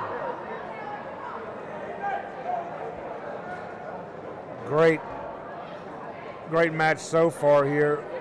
Jacoby with a 5-0 lead here as we come up on the end of the first period. Now, these two guys are obviously very good at what they do. And that'll do it for period 1. We've been asked for any food reviews of the concessions here. As staff, we've been a part of the hospitality room, so I haven't had a chance to visit the concession stand. No, a lot of people have. I mean, A lot of people have. seen a lot of nachos. Saw a lot of nachos. Yeah. I don't think they do the traditional jambalaya and stuff that we normally do at tournaments. Right. But in this venue, that was part of the deal that they do their own concessions here.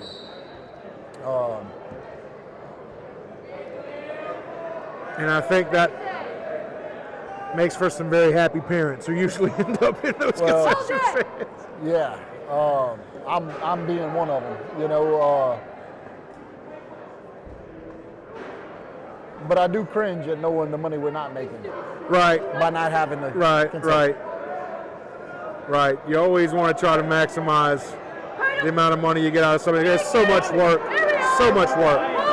And Jacoby is very near a pin there. Mahoney so far escapes. Roll through. Got over a minute left here in period 2, so he's going to have to work hard to get out of that there. He did.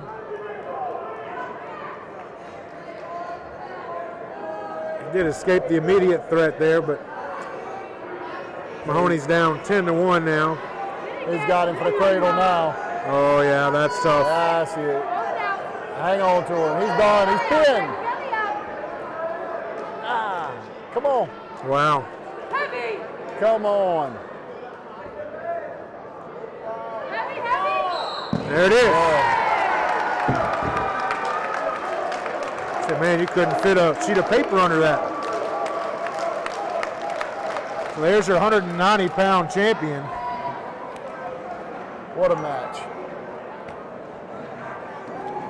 Great job. Now we're getting closer to these big boys now.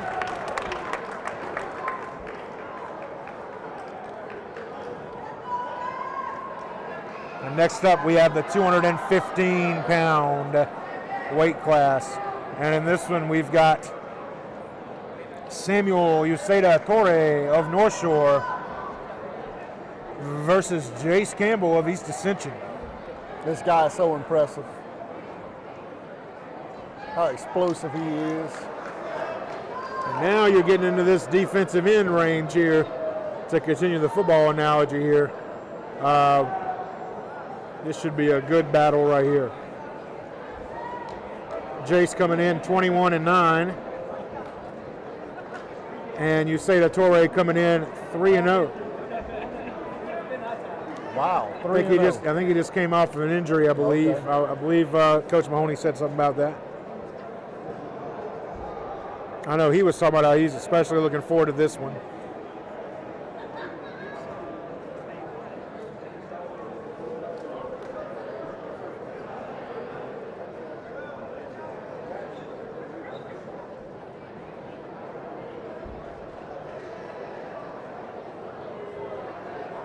I think we got a TV timeout for the other guys. Yeah, they're probably running some commercials there, paying for all that fancy equipment they got down there. Yep, they're counting it down. Here we go. And there we are.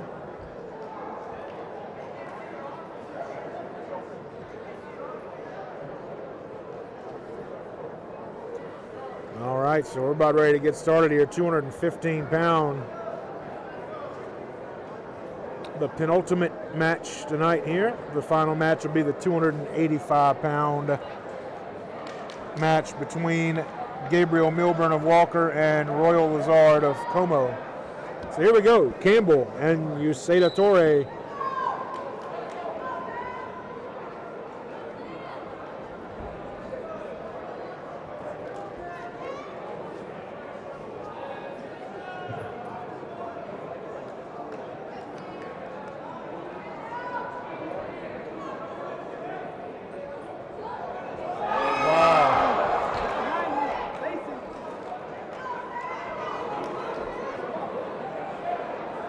Campbell is quick and he moves. He is bouncing around. He moves like nobody else we've seen here. No.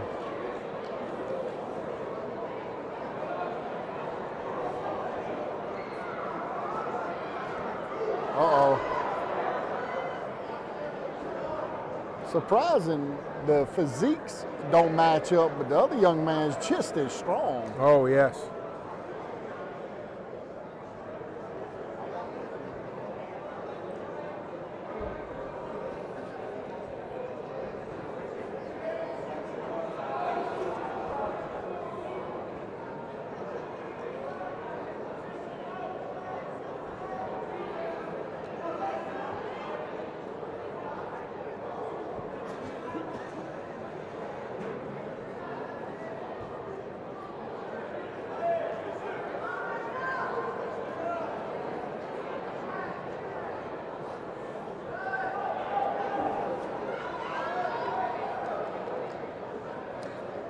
No score here. I'm just waiting on it. Like he's about to explode. He's got to. Not much force. Nope. Oh, they're just quick, agile for some big guys, Yeah. and they can move. They want to move. They are moving. And for football, he plays DN, right? Right. He is a defensive end, yeah.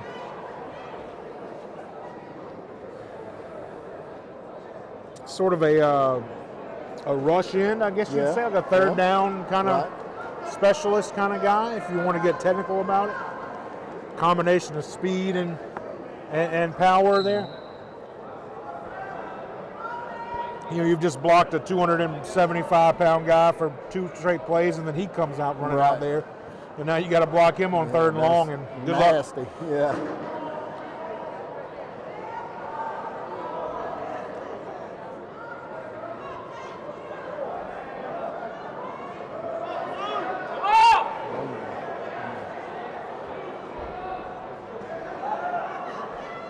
Come on, Jace.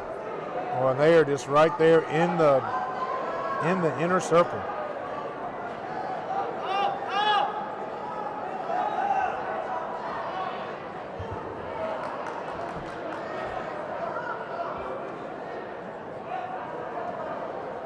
Come on, explode out of that, Jace.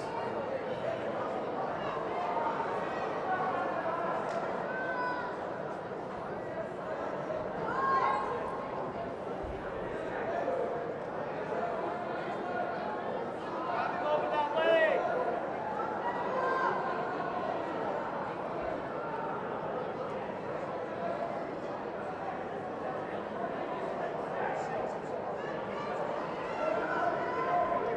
This is unlike any other match we've seen here Wow. today. I mean, this has just been anchored right here in the dead center. This isn't like a normal Campbell match either, where he has been throwing people, you know? Right.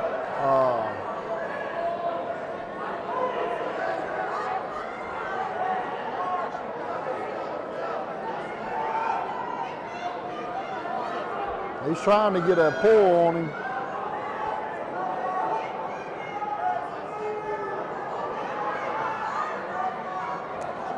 Second period is out of there. just a couple seconds away here. Gee, There that's we time go. there. So they are still scoreless going into the third here. Wow. What do we have, like Impressive. overtime? How does that? I don't know. How does that work? Yeah, they'll go to first one to score. It's like sudden death.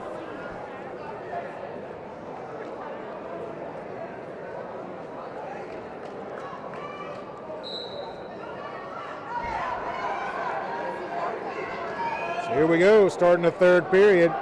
Scoreless match here in the 215-pound class. There's points. Not for Jace. In a bad spot. Campbell's fighting to stay alive here.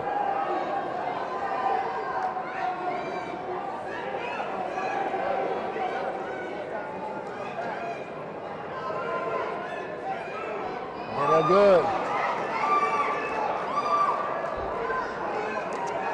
So Usaida Torre scores 5 here, and he has a 5-0 lead here with just over a minute left in the match. Which will mean Campbell's going to have to do something pretty special here to overcome that. Wow. Come on, you got to get up, Jace. Head off the mat.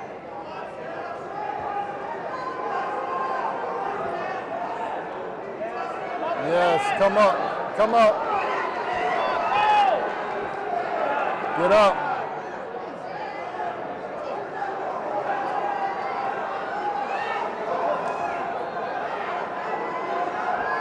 .40 seconds left.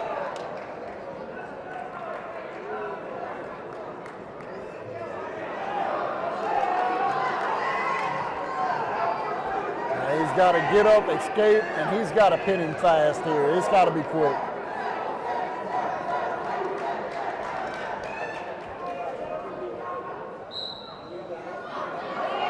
He got to get up.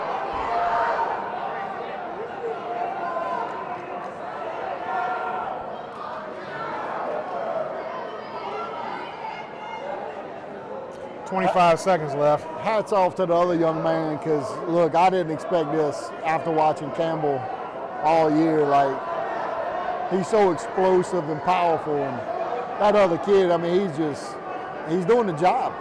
Absolutely, he's doing exactly what he needs to do here. Just not something many people have been able to do. No. And here we are, final seconds here. Time's going to run out for Jace Campbell. Wow. And your 215-pound champion is Samuel Uceda Torre from North Shore.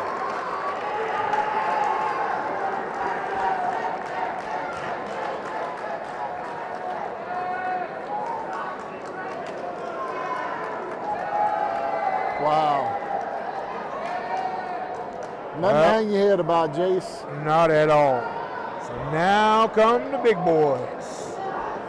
So 285. We got Gabriel Milburn of Walker and Royal Lazard of Como. Milburn comes in 27-1, and Lazard comes in 31-4.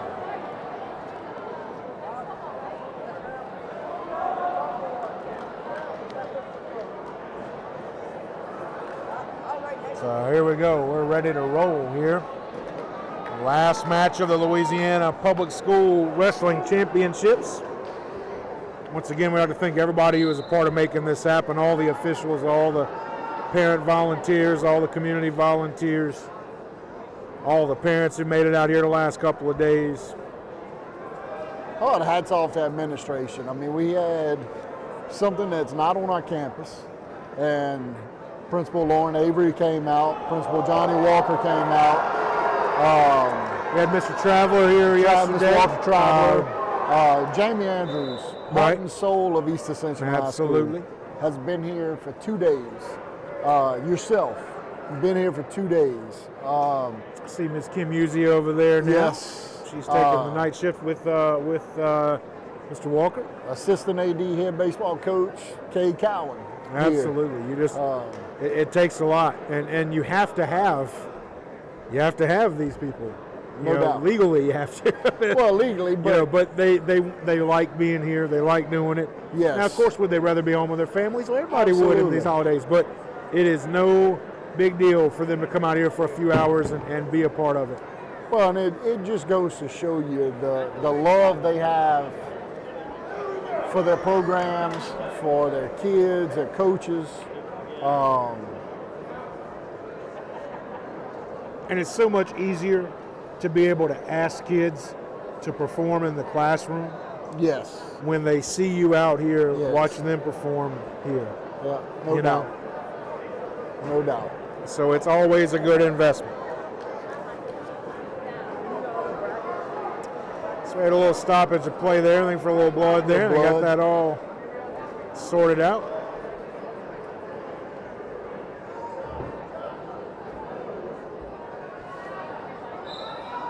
And we're back at it. The big boys.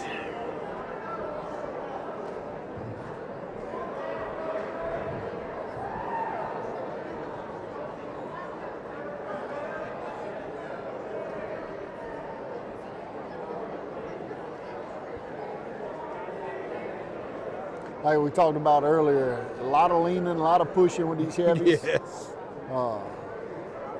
Yes, Somebody's indeed. going to mess up and go down. And that's, And when you're that big, trust me, yes. you do not want to go down. Yeah. You do not want to go down.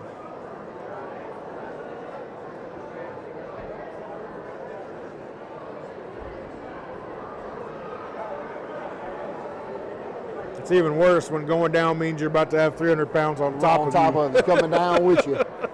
Yeah. That makes it even worse.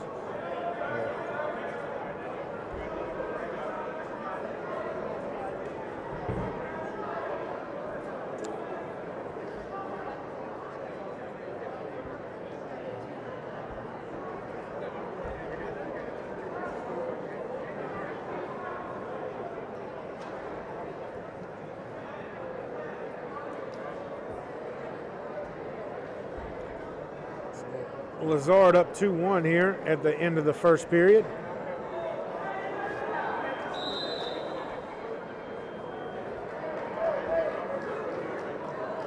All right, so call me crazy, but I didn't even see where they scored points at. Yeah, I no idea. No idea.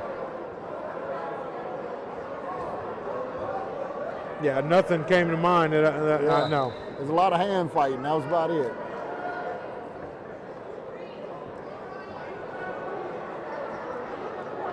Uh-oh. Oh, look, got the roll. Got a reversal going for the pin. Oh, he slid out. Oh, wow. That's it. That's it. Walker wins it. There it is. Gabriel Milburn and Walker.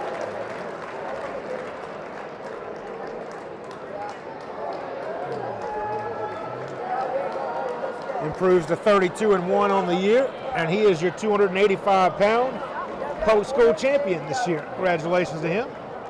And all of our champions are going to get ready for the award ceremony here very shortly. And we will bring that to you.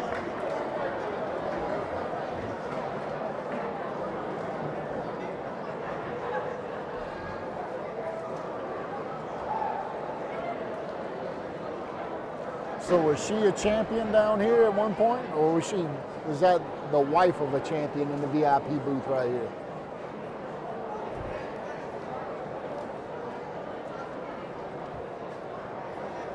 I guess we're gonna find out when they hand.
All right, we're working on bringing you guys the award ceremony here. We have to move our cameras around a little bit. Trenton Bell. A couple years in between.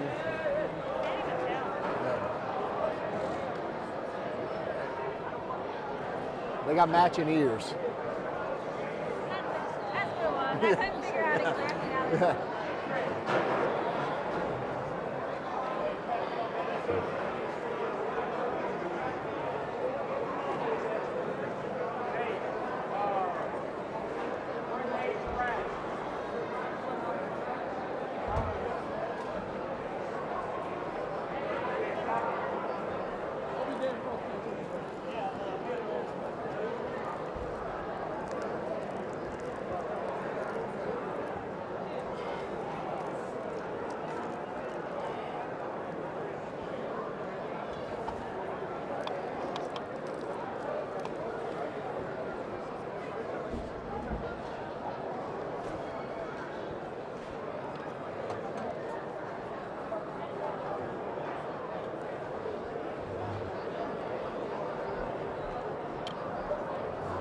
This photographer, Coach, what's the company there?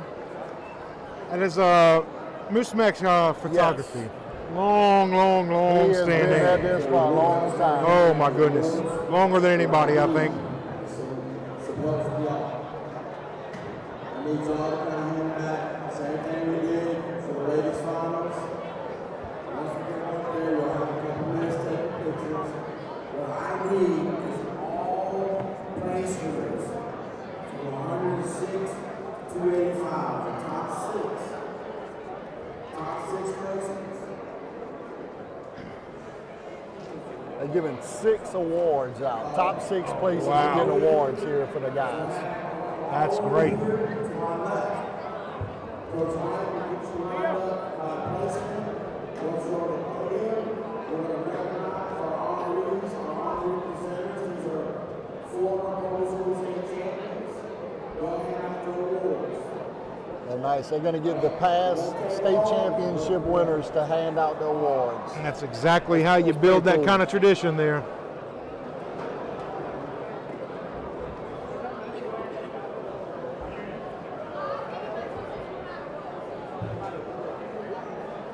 All right, if you're sticking with us here, we'll be bringing this to you momentarily here. As You don't have a choice. If you stuck with us this long, you got to stay through the presentation. good Lord, isn't that the truth? Isn't that true? Being told our audio was out for a little bit there.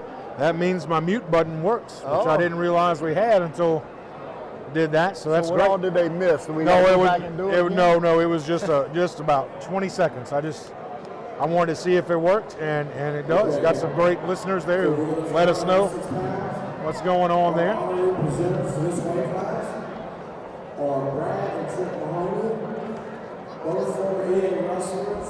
Brad Mahoney was state champion in 2021. Trip Mahoney was 18, 19, and 20. And All-American College.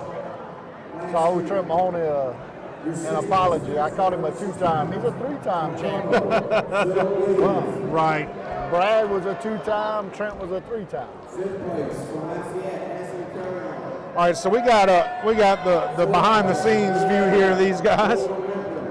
So Third place, Wimp is sporting the Spartan Nation flag. there How we about go. that? this year's runner-up at 106 pounds is Shawnette Hassan Conroy. And the first ever public school championship, 2-time champion from Lakeshore, Bryce Latino. Wow, impressive. There you go. Bryce Latino becomes the first back-to-back public school champion.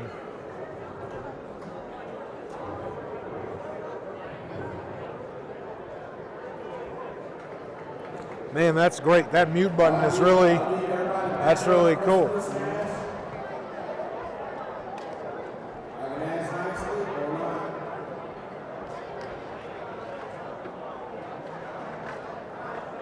Congratulations, round of applause for 106 pounds.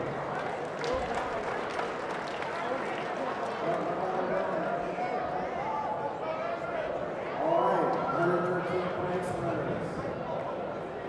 All right, we have 3 honorary presenters, all Brewery High School state champions. Oh, wow.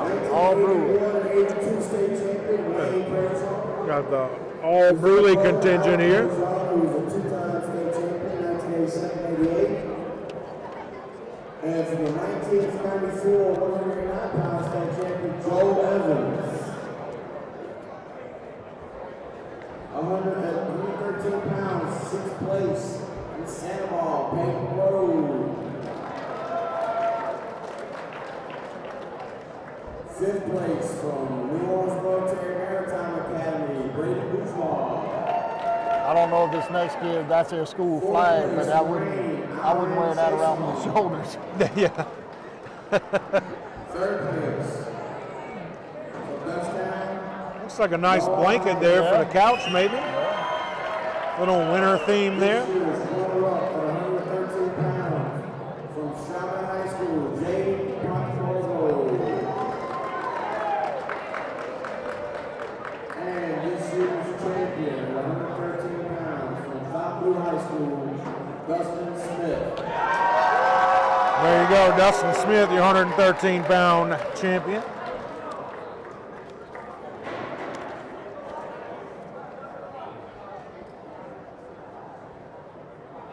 Congratulations, gentlemen. Hey, y'all stay here to be the thumbs up for Mr. Mismatch.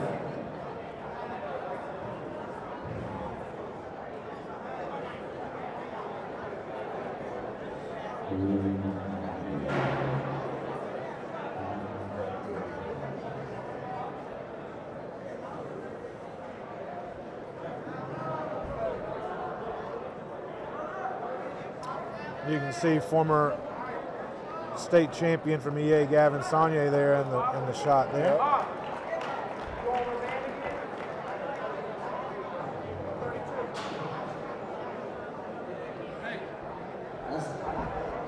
All right, as the 120-pound place runners go to stage, this year's honorary presenters, a couple of 1985 state champions. Britt Good, state champion from Terra High School in 1985, and Van Bush, 1985 state champion, three-time city champion, one-time regional champ, and Van's old coach, Coach Offinger. At 120 pounds, sixth place, Lakeshore, Kayla Sanders. Fifth place, Bell Chase and Marlboro Ramos. Fourth place, Lafayette, Jonathan John Lewis.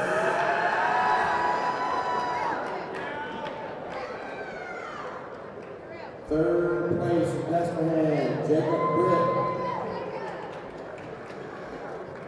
This year's runner-up at 120 pounds, in Fountain Blue, Brandon Sellers. And this year's public school champion at 120 pounds, from East Ascension, Jesse Manexhaw. There you go, Jesse Manexhaw, the 120-pound champion.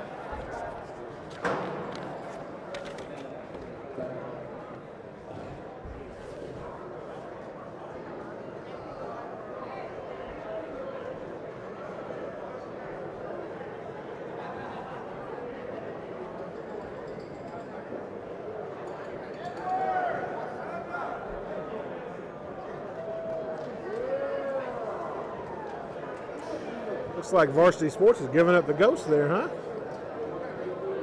They're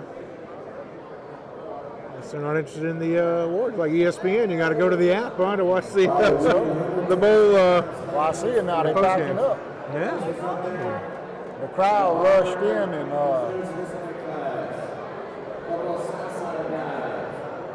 Ronnie Boudreaux, state champion in 2021, 2023. And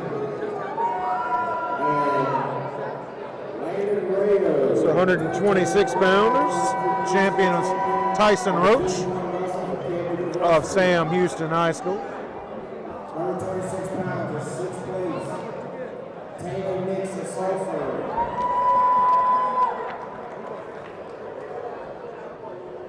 Fifth place, Gilbo, Jackson Alfaro. From Fountain Blue, fourth place, Samuel Favazza. Third place, 126 pounds, East Ascension's Alex Amadei. This year's runner-up, 126 pounds, from Walker, Kai Carter.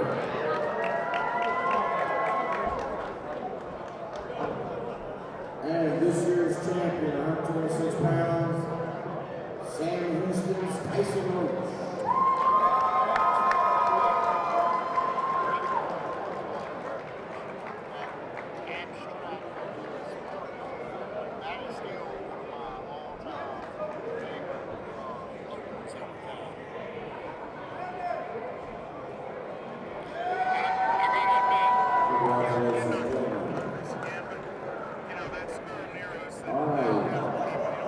Guest presenters, 190 pounds, is Sandoval, 2008 state champion and first Division I champion from Central Parish, Abbas Lehman. Welcome him will be Riverdale's Division I champion 1990 and 152 pounds, Billy Wood. All right, so 132-pound weight class. Aiden Crass of EA, your champion. Darius Rosette. Fifth place from Fountain Blue, Seth Grady. Fourth place, 132 pounds from Wayne High School, Aiden Russo. Third place from North Lee, Cameron Abear.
And, you know, it's great to see so many people this interested in this award ceremony. You know, a long day.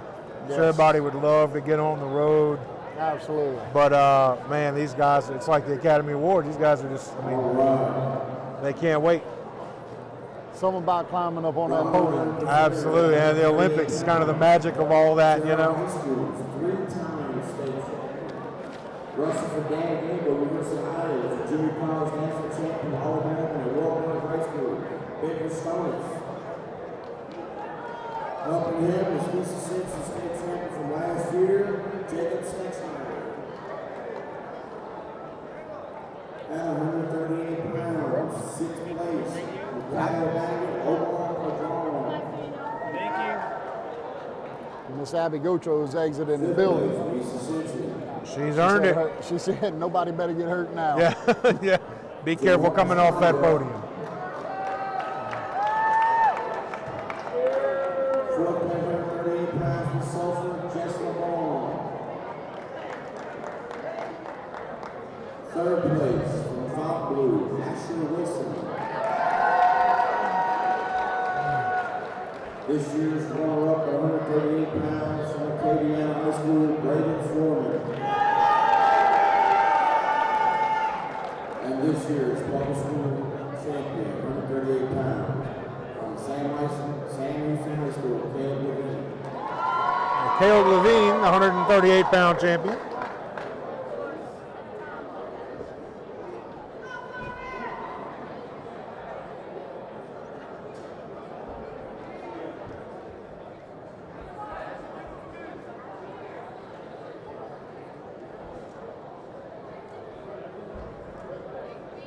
Put the head from the top. Put this raised off. Caleb, cut Braden took his head from the top.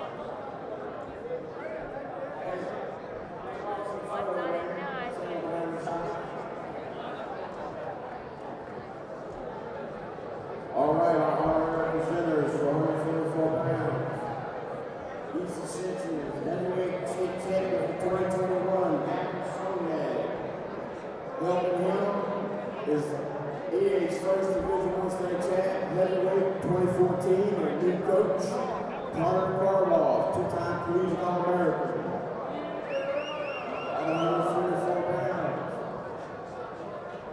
Sixth place goes to Brody Cowan of Baton Rouge.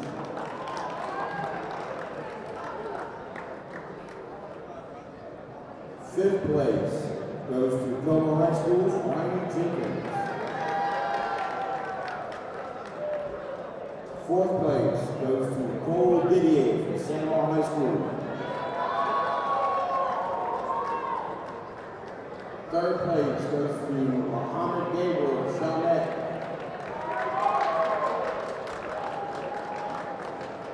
This year's Talking about the leverage and the height difference in this match earlier. Look at him on the podium. That tells you everything, The huh? Dutchtown gentleman is the same height as the guy Wow. that he beat. That's the height difference in there. 144 pounds from Dutchtown High School, Cole Grow. There he is, Cole Grow, your 144-pound champion.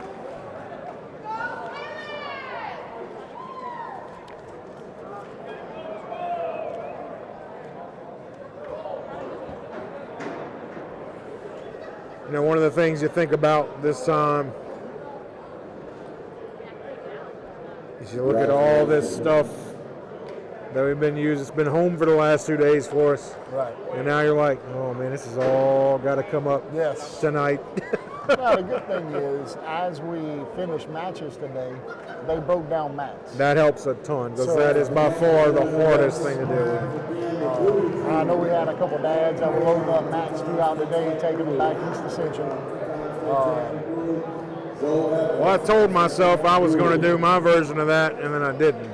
So I've got everything. Olden Wells from C.E. Bird. Fifth place, Acadiana High School, Nehemiah White. Fourth place. So of course the big thing left here is that overall championship, Well, you got the overall, the outstanding wrestlers. right? and then you got the team championships left to give out. This year's runner-up, So there is still a little bit of suspense. Lucas Maxall.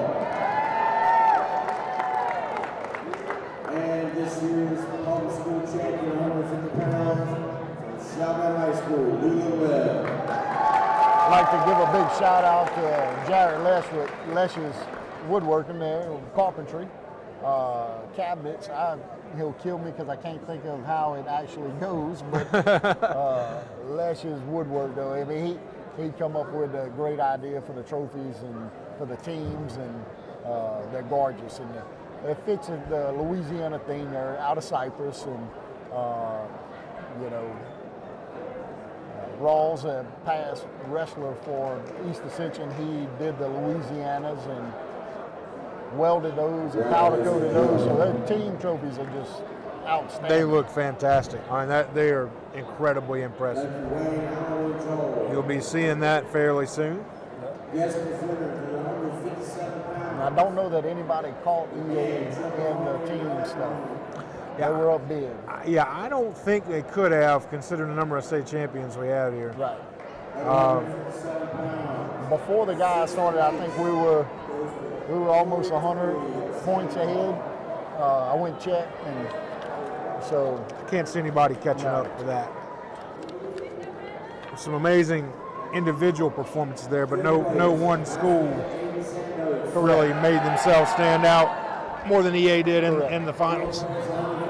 And what they don't understand is we've had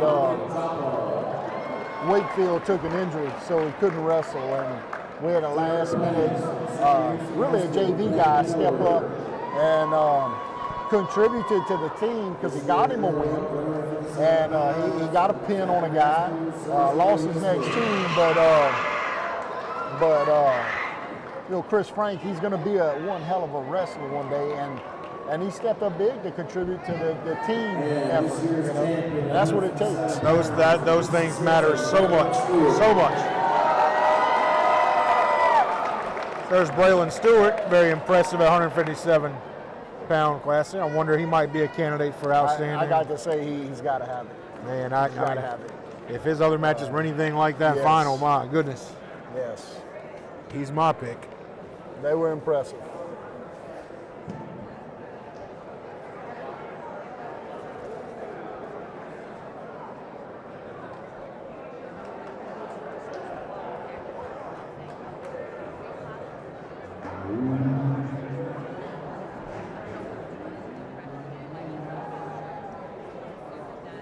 All right, guest presenters at 165 pounds. Rick Good from Terra High School, state champion 5. Van Boyce Lee High School, state champion 5. And Coach Bill Officer, the Godfather. 6th place at 165 pounds. From Rain High School, Trey Trailer.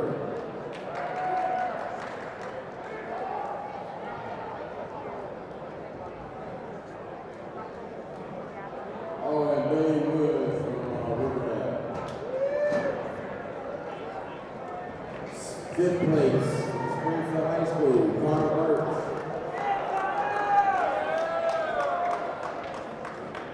4th place, Zachary Tyson Rita.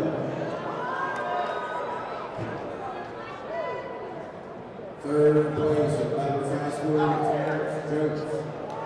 I was wondering if it. Runner-up 165 pounds from Charlotte, Will Gonzalez.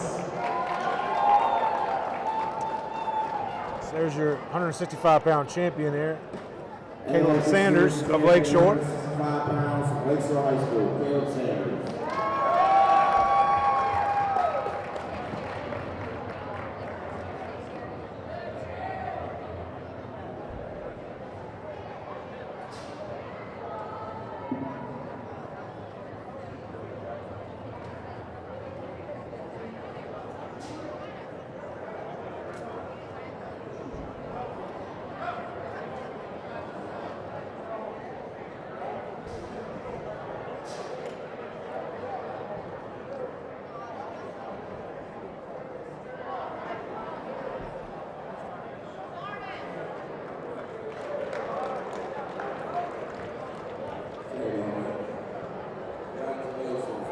Fitters for 175 pounds.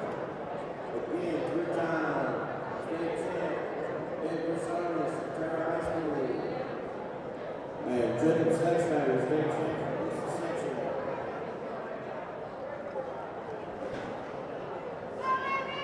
Sixth place at 175 pounds, Valentine's Town Home.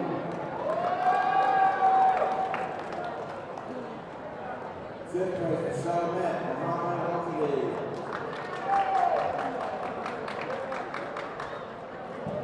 Fourth place, Acadiano, Daniel Owens. It's another candidate for outstanding overall wrestler there, William Mathis from Dutchtown. Bradley Anderson. He is very impressive. This year's runner-up, 175 pounds, East Assistance, Chance Meggs. I'm looking at Mathis's And this year's champion, time here. Let's see. 175 pounds, He William Mathis of Dutchtown. in the semis, it went to points. He won 16-1, and but his other two matches, he got a pin within the first minute. Yeah. 21 seconds in one of them. That's impressive. That's a quarterfinal match too. That's Yeah. not just any anybody. I'd like to remind everybody, especially the champions, we will be taking a group photo in the center of the mat at the end of the awards presentation. I would like for you to be in your team sweat top or gear with just your medal on.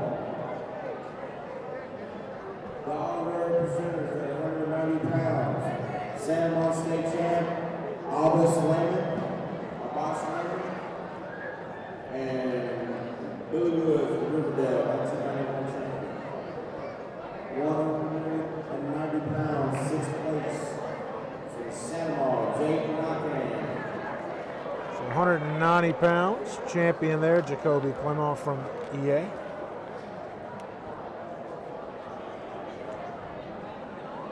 Fifth place, Dustin Slade Moran. Fourth place, Acadia High School, Clayton Wiggin. It's really good to see more schools come this year, you know, and This year's third place, I think they can really get behind the spirit of why this came into being, you know. Oh, absolutely. Next year, I mean, I can only see it getting bigger. I don't know why you wouldn't want to be a part of it. And competing is public school champion, 190 pounds, from East Ascension, Jacoby Clement.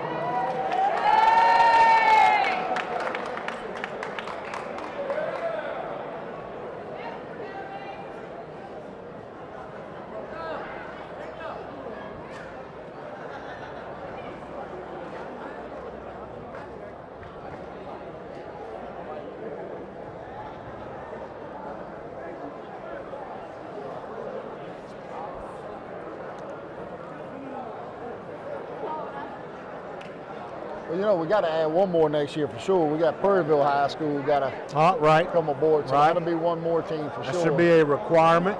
Yep. Should be a requirement. If you're such a pair school, you got to compete in this. Representative at 215 pounds. Southside's two-time state champ, Wally Boudreaux. And Manny Rayo, also a two-time state champion, Southside High School.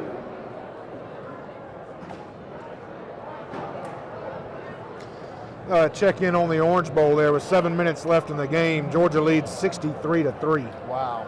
Okay, 215 pounds. Sixth place from Savile High School, Ian Turner. My goodness. Fifth place from Destrehan, Gideon Bowman. Fourth place at 215 pounds, Norfolk Williams, Mateo Peterson. Third place, Dustin, Aiden Lacasano. This year's runner-up at 215 pounds, East Ascension's Jace Campbell. Yeah, 215 pounders here. And this year's champion at 215 pounds from North Shore High School, Samuel Torres. There's your champion, Samuel Uceda Torre from North Shore High.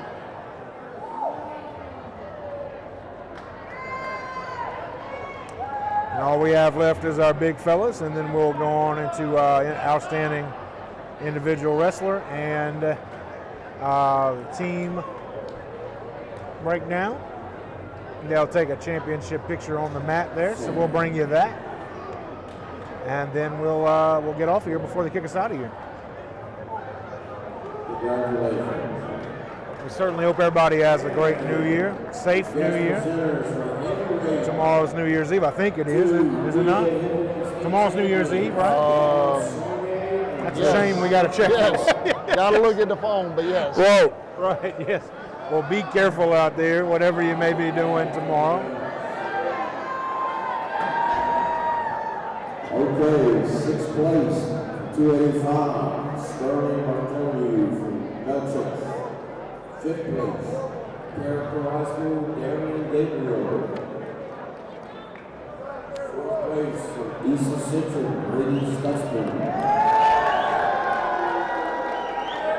Third place at heavyweight from Lafayette, Caleb Mills. Runner-up at 285 pounds from Claremont High School, Royal Lazard.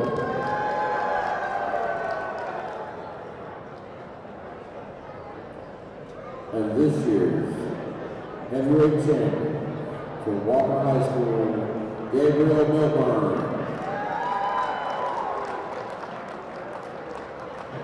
Gabriel Milburn, the 285-pound champion from Walker. Just a short little drive there back across the Amite River.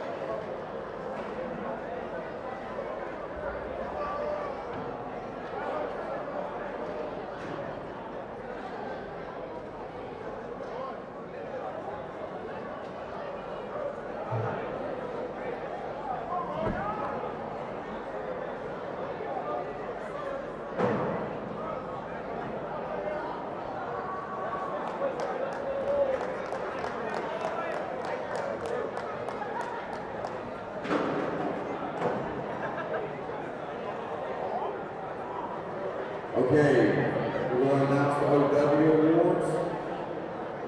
So going back and forth. If you guys nominated, you settled on this. Two deserving guys. Two guys getting outstanding wrestling. All right. This year, outstanding wrestler of the lower weight division goes to Bryce Latino from Lakeshore High School. There you go. So Bryce Latino of Lakeshore, back-to-back 106-pound champion, is your lower weight division outstanding wrestler of the Louisiana Public School Championships. And Bryce is a junior, so he might make it a three-peat next year. Could be. I finally figured out what these numbers are. Upper weight. And when all you see is 9 through 12, that kind of gives you a clue there. At 157 pounds. There he is. Yes, he is. Brady Stewart. That's what we call. There it is. Waylon Stewart of EA wins the upper weight division outstanding wrestler. Absolutely terrific. Very deserving of Now I that. can go back and see his, let's see what grade he's in here. He is a freshman. Yes. He is a freshman. My goodness.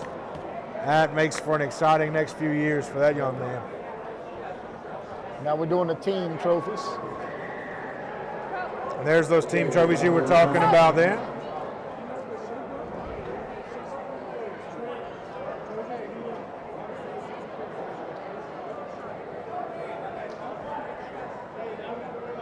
I would like you, if whatever team gets the trophy, if the team that gets to surround the podium from forward. We'll announce the top 10. Only 3 2-row trophy. Number 10, Battery Child with 105.5 points. Number 9, Lakeshore, 116.8.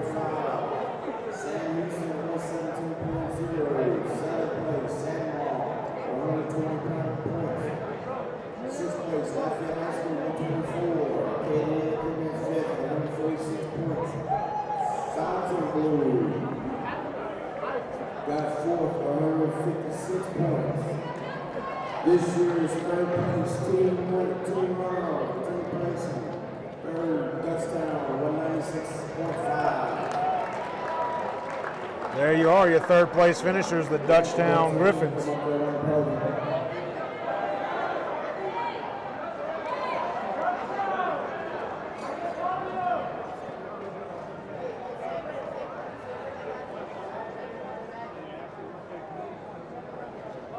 You can stand the podium if you want. But let's do it quickly. Let's do it quickly.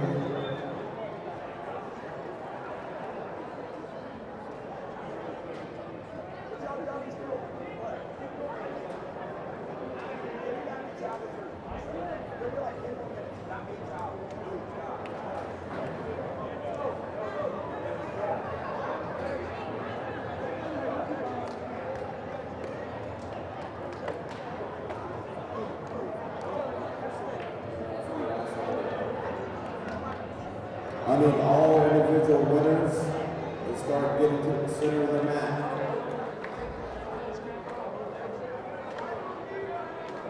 Are we good on the Dutchtown pictures? Let me drop back a little bit.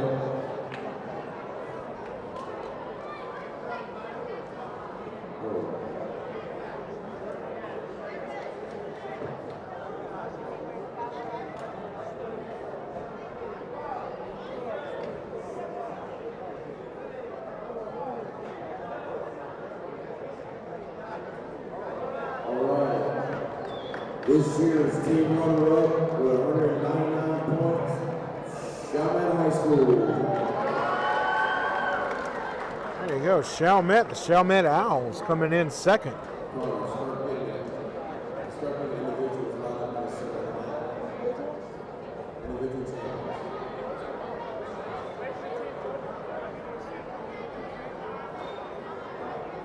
See, well, this is finishing in just perfect time here. America's team is about to play on a Saturday night here in about 50 minutes. Who doesn't want to watch the Cowboys on a Saturday night? I don't want to watch the Cowboys on any night. I feel like that's the way most everybody who's listening to this would feel. And most everybody I'll see over the next few days feels. It's not going to change the way I feel about it. I'm very excited about it. And since they're playing at home, they're going to win. Yeah. They would beat the Pro Bowl team if they were playing at home. They play on the road. They couldn't beat SMU. Yeah. And I know this is kind of a long shot here, but the New Orleans Saints could win the division. I know it's not very likely, but they could. And if they did, they would host the Cowboys. Did they get a new quarterback? No. Like I said, it's a long shot. It's a very long shot. But who knows? Who knows what could happen? I would let Demario Davis play quarterback myself. See on the back of that Chalmette shirt there, acta non verba. A little Latin there that most of y'all should probably be able to translate there. Actions, not words. And here is your 2023 Louisiana Public School Team Champion, the East Ascension Spartans.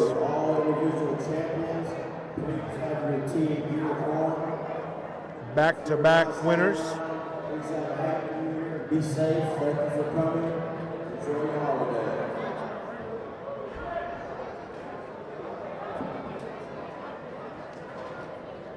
And as the Spartans take their championship picture there,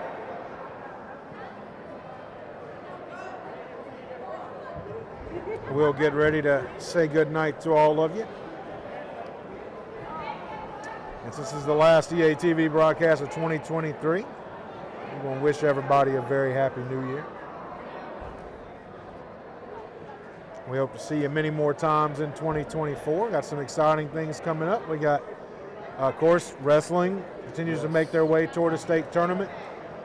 Boys and girls basketball will be getting into district play here soon. We will be streaming some of those games in the coming weeks from the not new but new look EA gym. Yes. And we have boys and girls soccer who will be into the home stretch of their seasons. And it won't be long before baseball, softball, Right around the corner. track, golf, tennis get cranked Yeah. up. And before you know it, spring football will be here. Back into it. With some new leadership. Yes, new leadership we can't announce at this point, Yep. but we'll have some new leadership at the helm of EA football.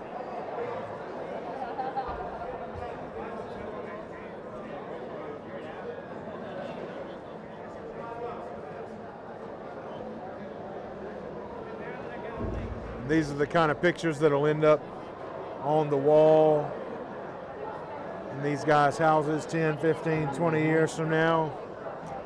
They'll be able to look back and remember all these great times.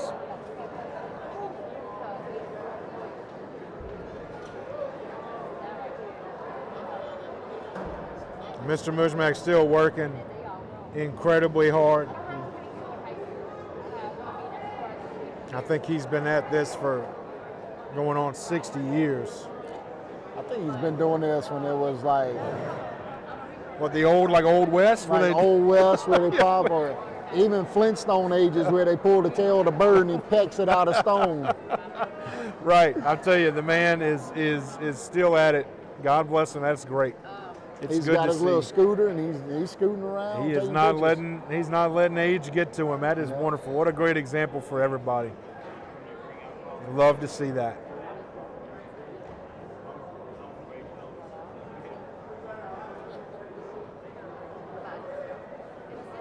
Makes you wonder how many pictures he's taken. Good Lord. No doubt.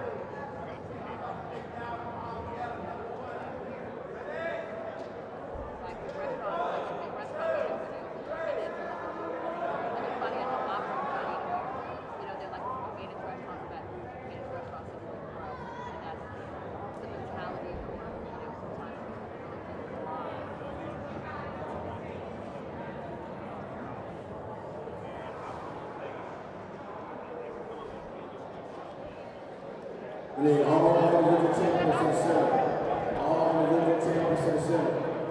I need all individual champions in the center. So we're going to see all the individual champions here on the center of the mat. If you're a EA wrestler not taking a team picture, you just start picking up chairs, tables, everything else.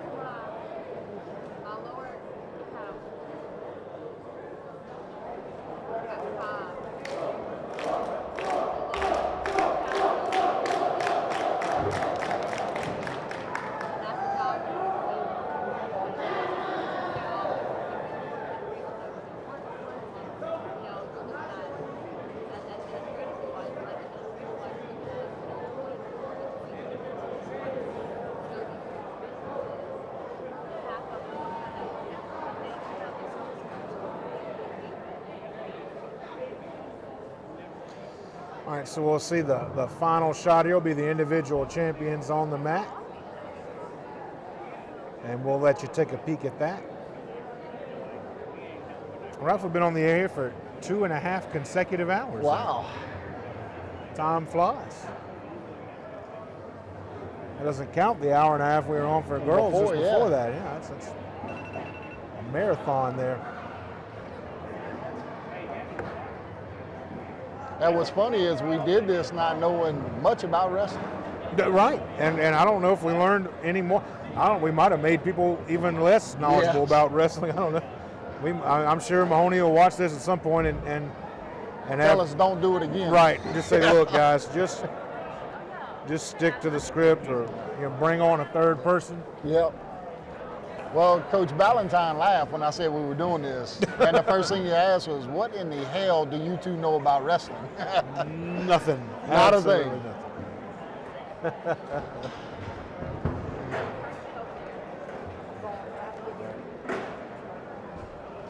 Well, I was reading an article about Lee Corso and Kirk Herbstreit yesterday, and when Herbstreit first started 30 years ago, he was very nerdy, and like he would Right. talk about X's and O's a whole bunch, and he would get kind of boring. And Corso always told him, remember, football is just the vehicle. We're in the entertainment business. Correct. So does it help to know the sport? Sure. But in the end, as long as you help people have a good time watching, they'll forgive a little bit of ignorance. And we'll learn more as we go. You got a few more years of appearing in the Absolutely. program there. And I got 3 more years in this for sure. So, and I always like to learn, so it'll be nice to learn some more wrestling. So there was those champions there. You can see there in the crowd there.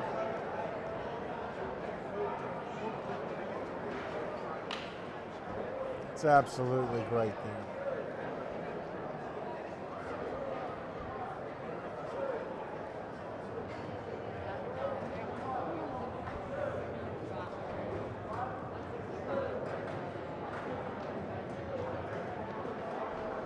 a long 2 days, man, I tell you.